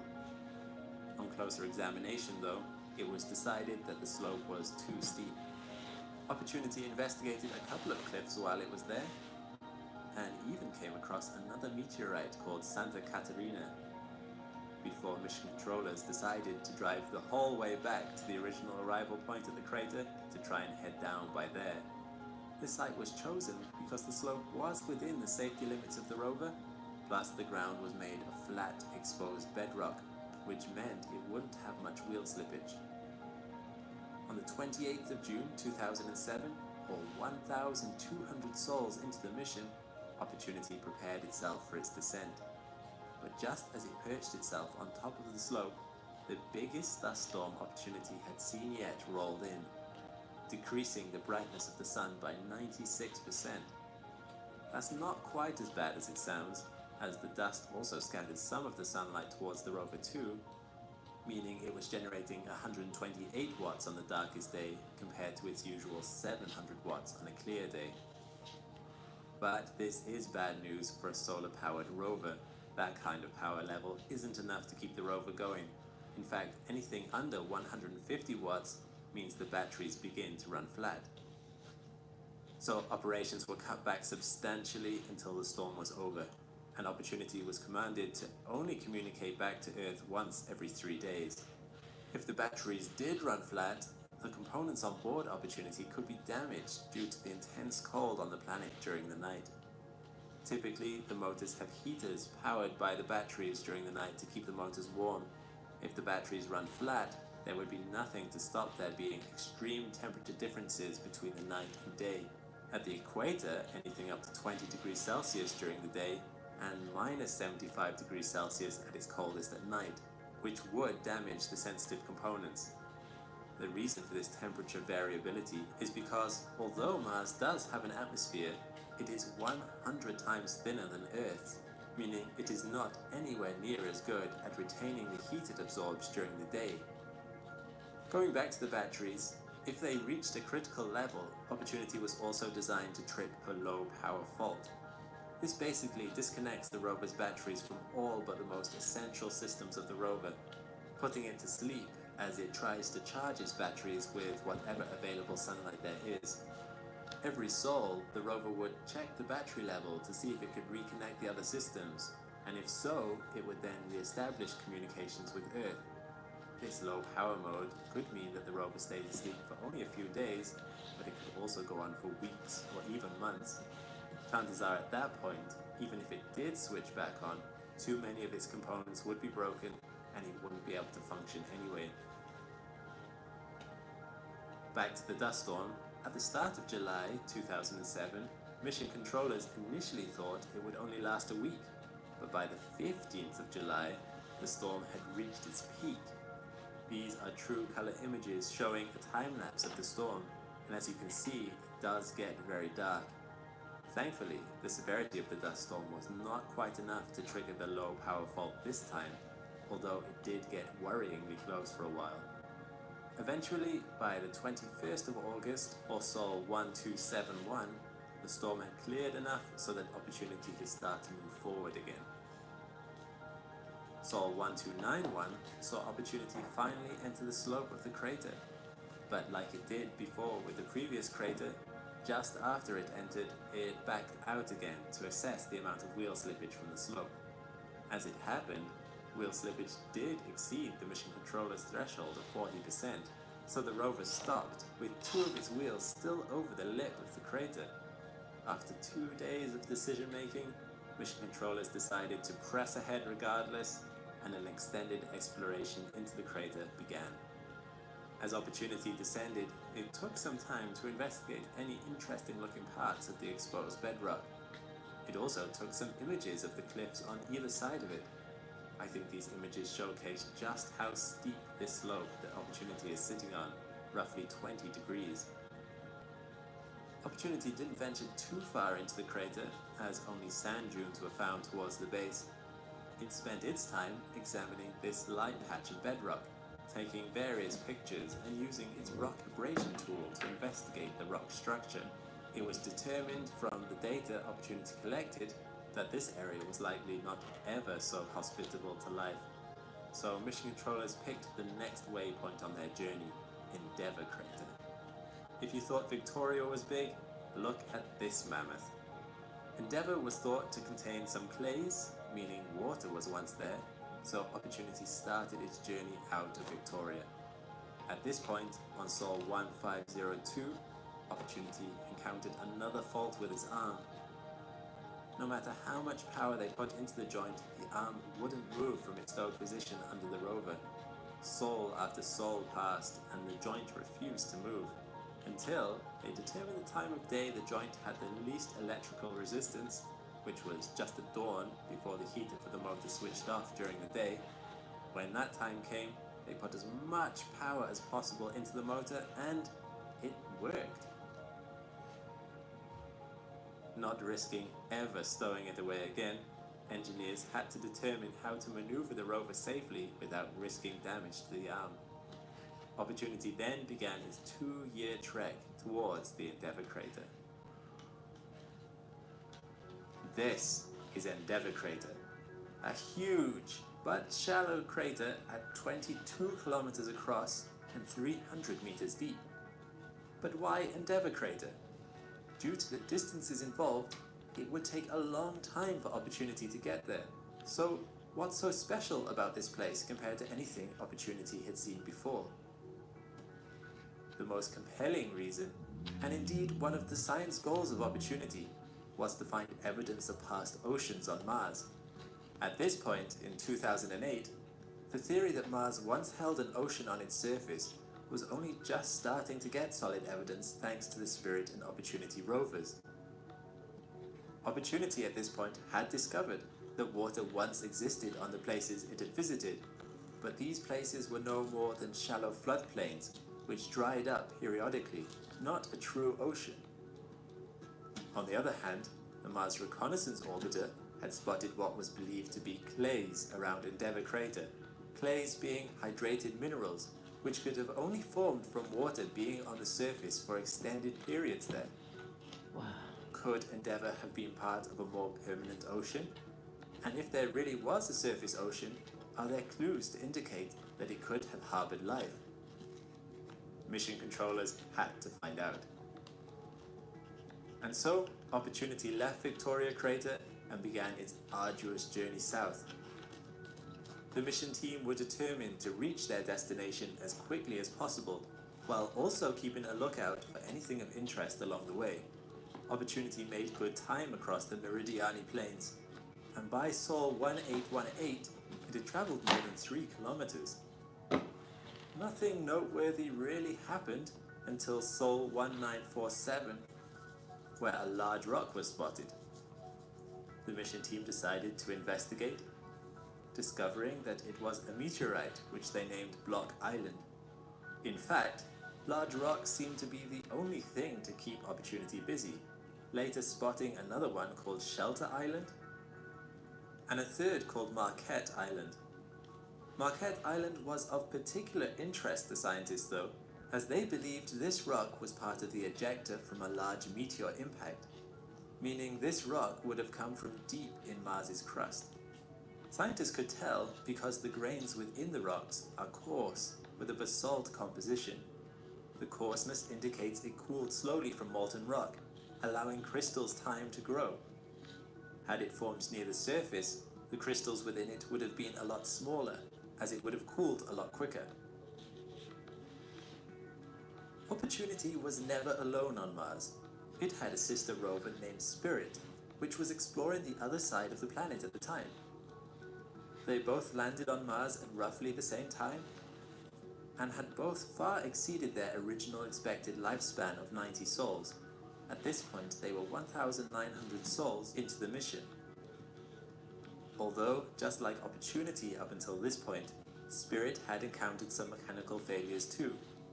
Most notably, one of its front wheels jammed only 700 sols into its mission, meaning it dragged this wheel along as it travelled. In a way, I almost think Spirit was NASA's darling between the two rovers. Spirit often got more media attention for the things it was discovering on the planet. However, it was around the time Opportunity explored those rocks that Spirit, on the other side of the planet, attempted to drive over a sand dune and got its wheel stuck deeply in the sand. Spirit's operators began the long process of attempting to get it unstuck through simulations and testing on Earth-based replicas. Meanwhile, Opportunity carried on its long journey to Endeavour. By Sol 2138, Opportunity finally reached a landmark of note, Concepcion Crater. It is only 10 meters wide, but probably the youngest crater visited yet, evidenced by the exposed rubble and ejecta. Nothing particularly new was found there compared to any of the bedrock Opportunity had examined in the past, which was simply sulfate-rich sandstone containing peppercorn-sized spheres known as blueberries. At least the crater provided a contrast to the vast expanse of rolling sand dunes. 8 months had passed since Spirit got stuck in the dune.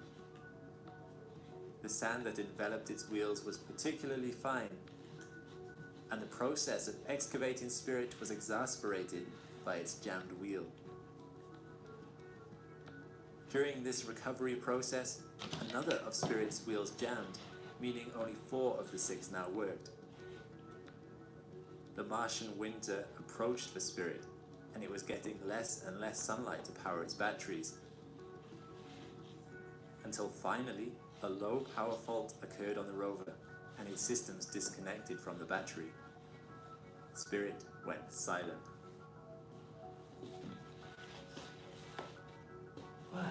Mission controllers attempted for months afterwards to regain contact with the rover, but NASA eventually called an end to Spirit's mission. For the first time since it landed, Opportunity was now alone on Mars.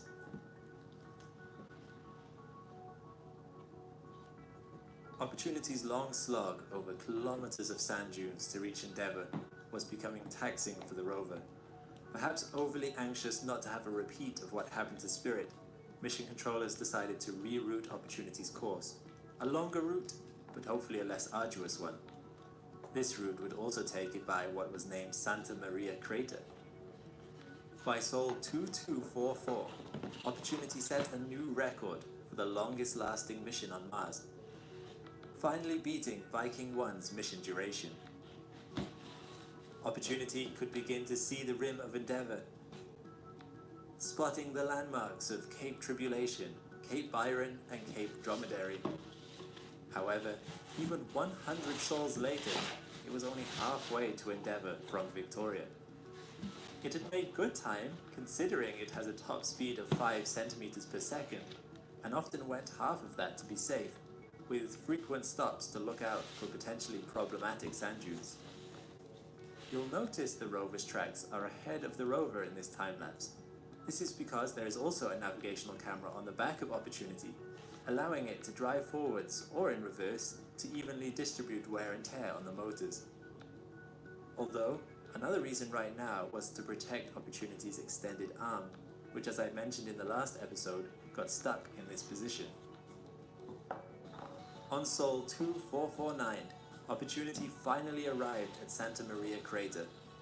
It's a 90-meter wide crater and was important to mission controllers as there was already evidence here of hydrated sulfate minerals. As I mentioned, hydrated minerals can only form under bodies of water over extended periods of time. So this was an exciting precursor to what they really wanted to investigate around Endeavour, which was still a tantalizing 2-year journey away. Opportunity also stopped here to take a spectacular time-lapse of a Martian sunset or two, with one of the time-lapses showing a transit of Mars's biggest moon Phobos across the sun. Over 2 years had passed in just this one episode. Opportunity had soldiered on well beyond its expected mission lifetime of 90 sols, and even outlived its sister rover Spirit. It and the mission team had earned a rest at Santa Maria, and they all spent 3 months happily examining rocks and unlocking secrets about the history of Mars. After that, it was onward and upwards for Opportunity towards Spirit Point, a point around the rim of Endeavour, an inspiring commemoration of the mission's loss on the other side of the planet. After spending 3 fairly uneventful months at the Santa Maria crater, Opportunity headed towards the closest hill on the crater rim, known as Cape York. Along the way, it came across a few small craters, some of which were very young, with ejecta from the impact strewn across the place. But Opportunity didn't stay for long. Approaching Endeavour, Opportunity was finally able to see some variation in the landscape after years of simply crossing flat plains of sand dunes. Peaks and capes started to rise up on the horizon as Opportunity approached the crater rim. On Sol 2709, Opportunity finally arrived at Cape York, and specifically a place known as Spirit Point, named after Opportunity's sister rover that had come to the end of its mission on the other side of the planet only a few months previously. Opportunity had traveled over 30 kilometers up until this point, 50 times further than the original planned mission distance. Mission planners decided not to go into the crater, as points of interest were again found around the rim of the crater. Bedrock is exposed to the surface there, which allowed Opportunity to study the oldest rocks it had seen so far on this journey. It was also around these peaks and capes along the rim where the hydrated minerals or clays were detected by the MRO. Perched on top of Spirit Point, Opportunity looked over Endeavour, providing a perspective about just how big this crater is. From the onset, Opportunity began discovering phenomena never before seen on Mars.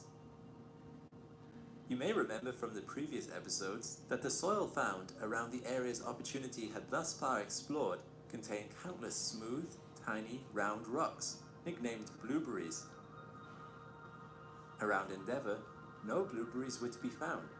Instead, the soil looks much coarser, the rock sharper and not as rounded. Mission controllers were so impressed by the variation of this area compared to the initial landing site that they said that this section of the mission provided the equivalent of a second landing site for the price of one. The first point of interest Opportunity examined was a large ejecta rock called Tisdale II. It was unlike any other rock so far examined on Mars.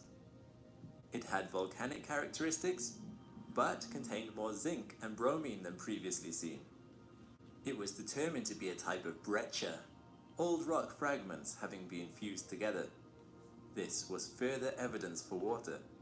The impact that through this bit of ejecta likely released hot underground water that deposited zinc in the rock. Just a short distance from Tisdale II, Opportunity discovered perhaps the most conclusive evidence that water existed on Mars thus far. Can you guess what it is from this picture? Look closely at the bottom of this image and you'll see a thin white line exposed in this outcrop. A close-up examination of the vein revealed it to be gypsum, the alpha particle X-ray spectrometer on the rover's arm detecting the minerals calcium and sulfur, together making calcium sulfate.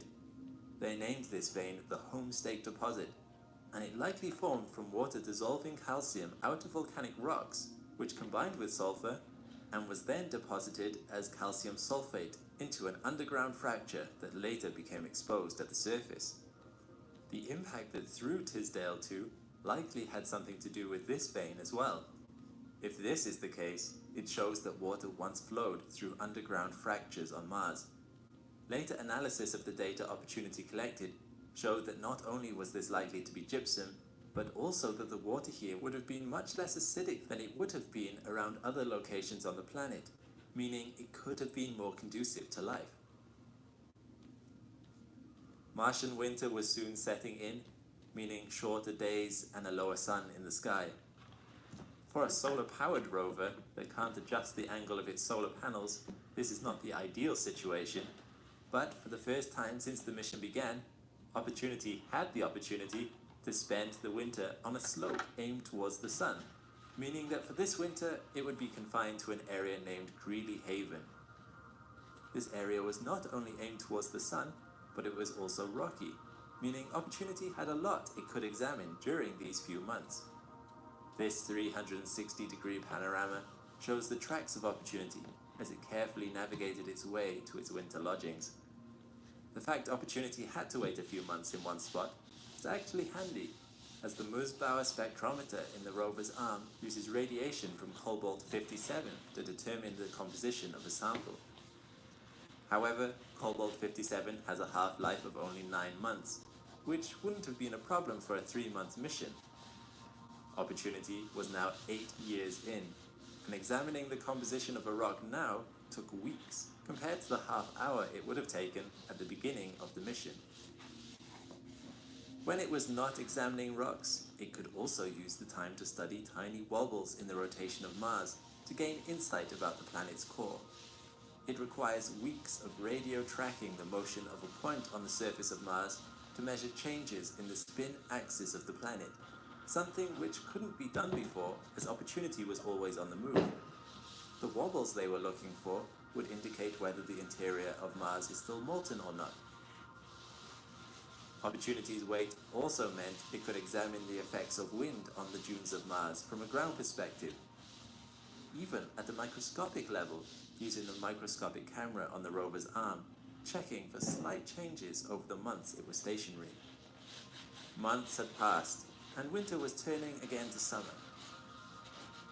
On Sol 2947, Opportunity moved again for the first time since it set up camp in Greeley Haven. Luckily, everything that was functioning from before seemed to still be functioning, and Opportunity headed out to the next point of interest. MOR data suggested clays were present in this area, and the mission team were determined to find it. A beckoning outcrop was spotted around Sol 3057, and the microscopic camera revealed something about it that no one was expecting. Much like Opportunity's landing site, these smooth, polished blueberry rocks were observed. However, this time they were very much a part of the rock. They were also smaller than what Opportunity had seen before, only a few millimeters in diameter, and not rich in iron like the landing site blueberries. A few of the exposed blueberries observed had been eroded away, revealing their internal structure. Scientists describe these blueberries as crunchy on the outside and softer in the middle. They are different in concentration, they are different in structure, they are different in composition, they are different in distribution. It was quite the mystery. Opportunity had just one more place to visit on its trip around Cape York, and that was the clay patch dubbed Whitewater Lake. On its way there, the Earth and Mars were just going through a phase called solar conjunction, where Mars is behind the Sun, which blocks communications between mission controllers and the rover. This has happened a few times during the course of the mission already, but this time Opportunity gave mission controllers a bit of a scare, as during the communications blackout, Opportunity's onboard computer reset into standby mode. Thankfully, communications were restored, Opportunity booted back up properly, and it carried on to Whitewater Lake. And it was there Opportunity discovered Esperance, the pale rock in the upper center of this image, which is about the size of a human forearm. This was it, the treasure scientists had been looking for. Esperance's composition was found to be higher in aluminium and silica, and lower in calcium and iron, more so than any other rock Opportunity had examined in more than 9 years on Mars. Testing found that this rock had a clay mineral content due to intense alteration by water. Opportunity spent weeks here, making sure the measurements were correct, getting everything it could get done before Martian winter came around again. Sights were set on a place called Solander Point, a sun-facing slope on the next hill 1.5 kilometers further south. Opportunity left York on Sol 334.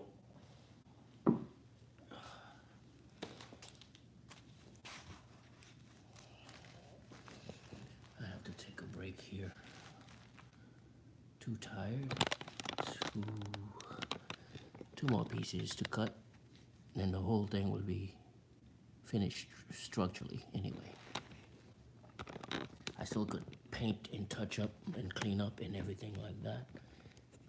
Then framing it is gonna be something interesting.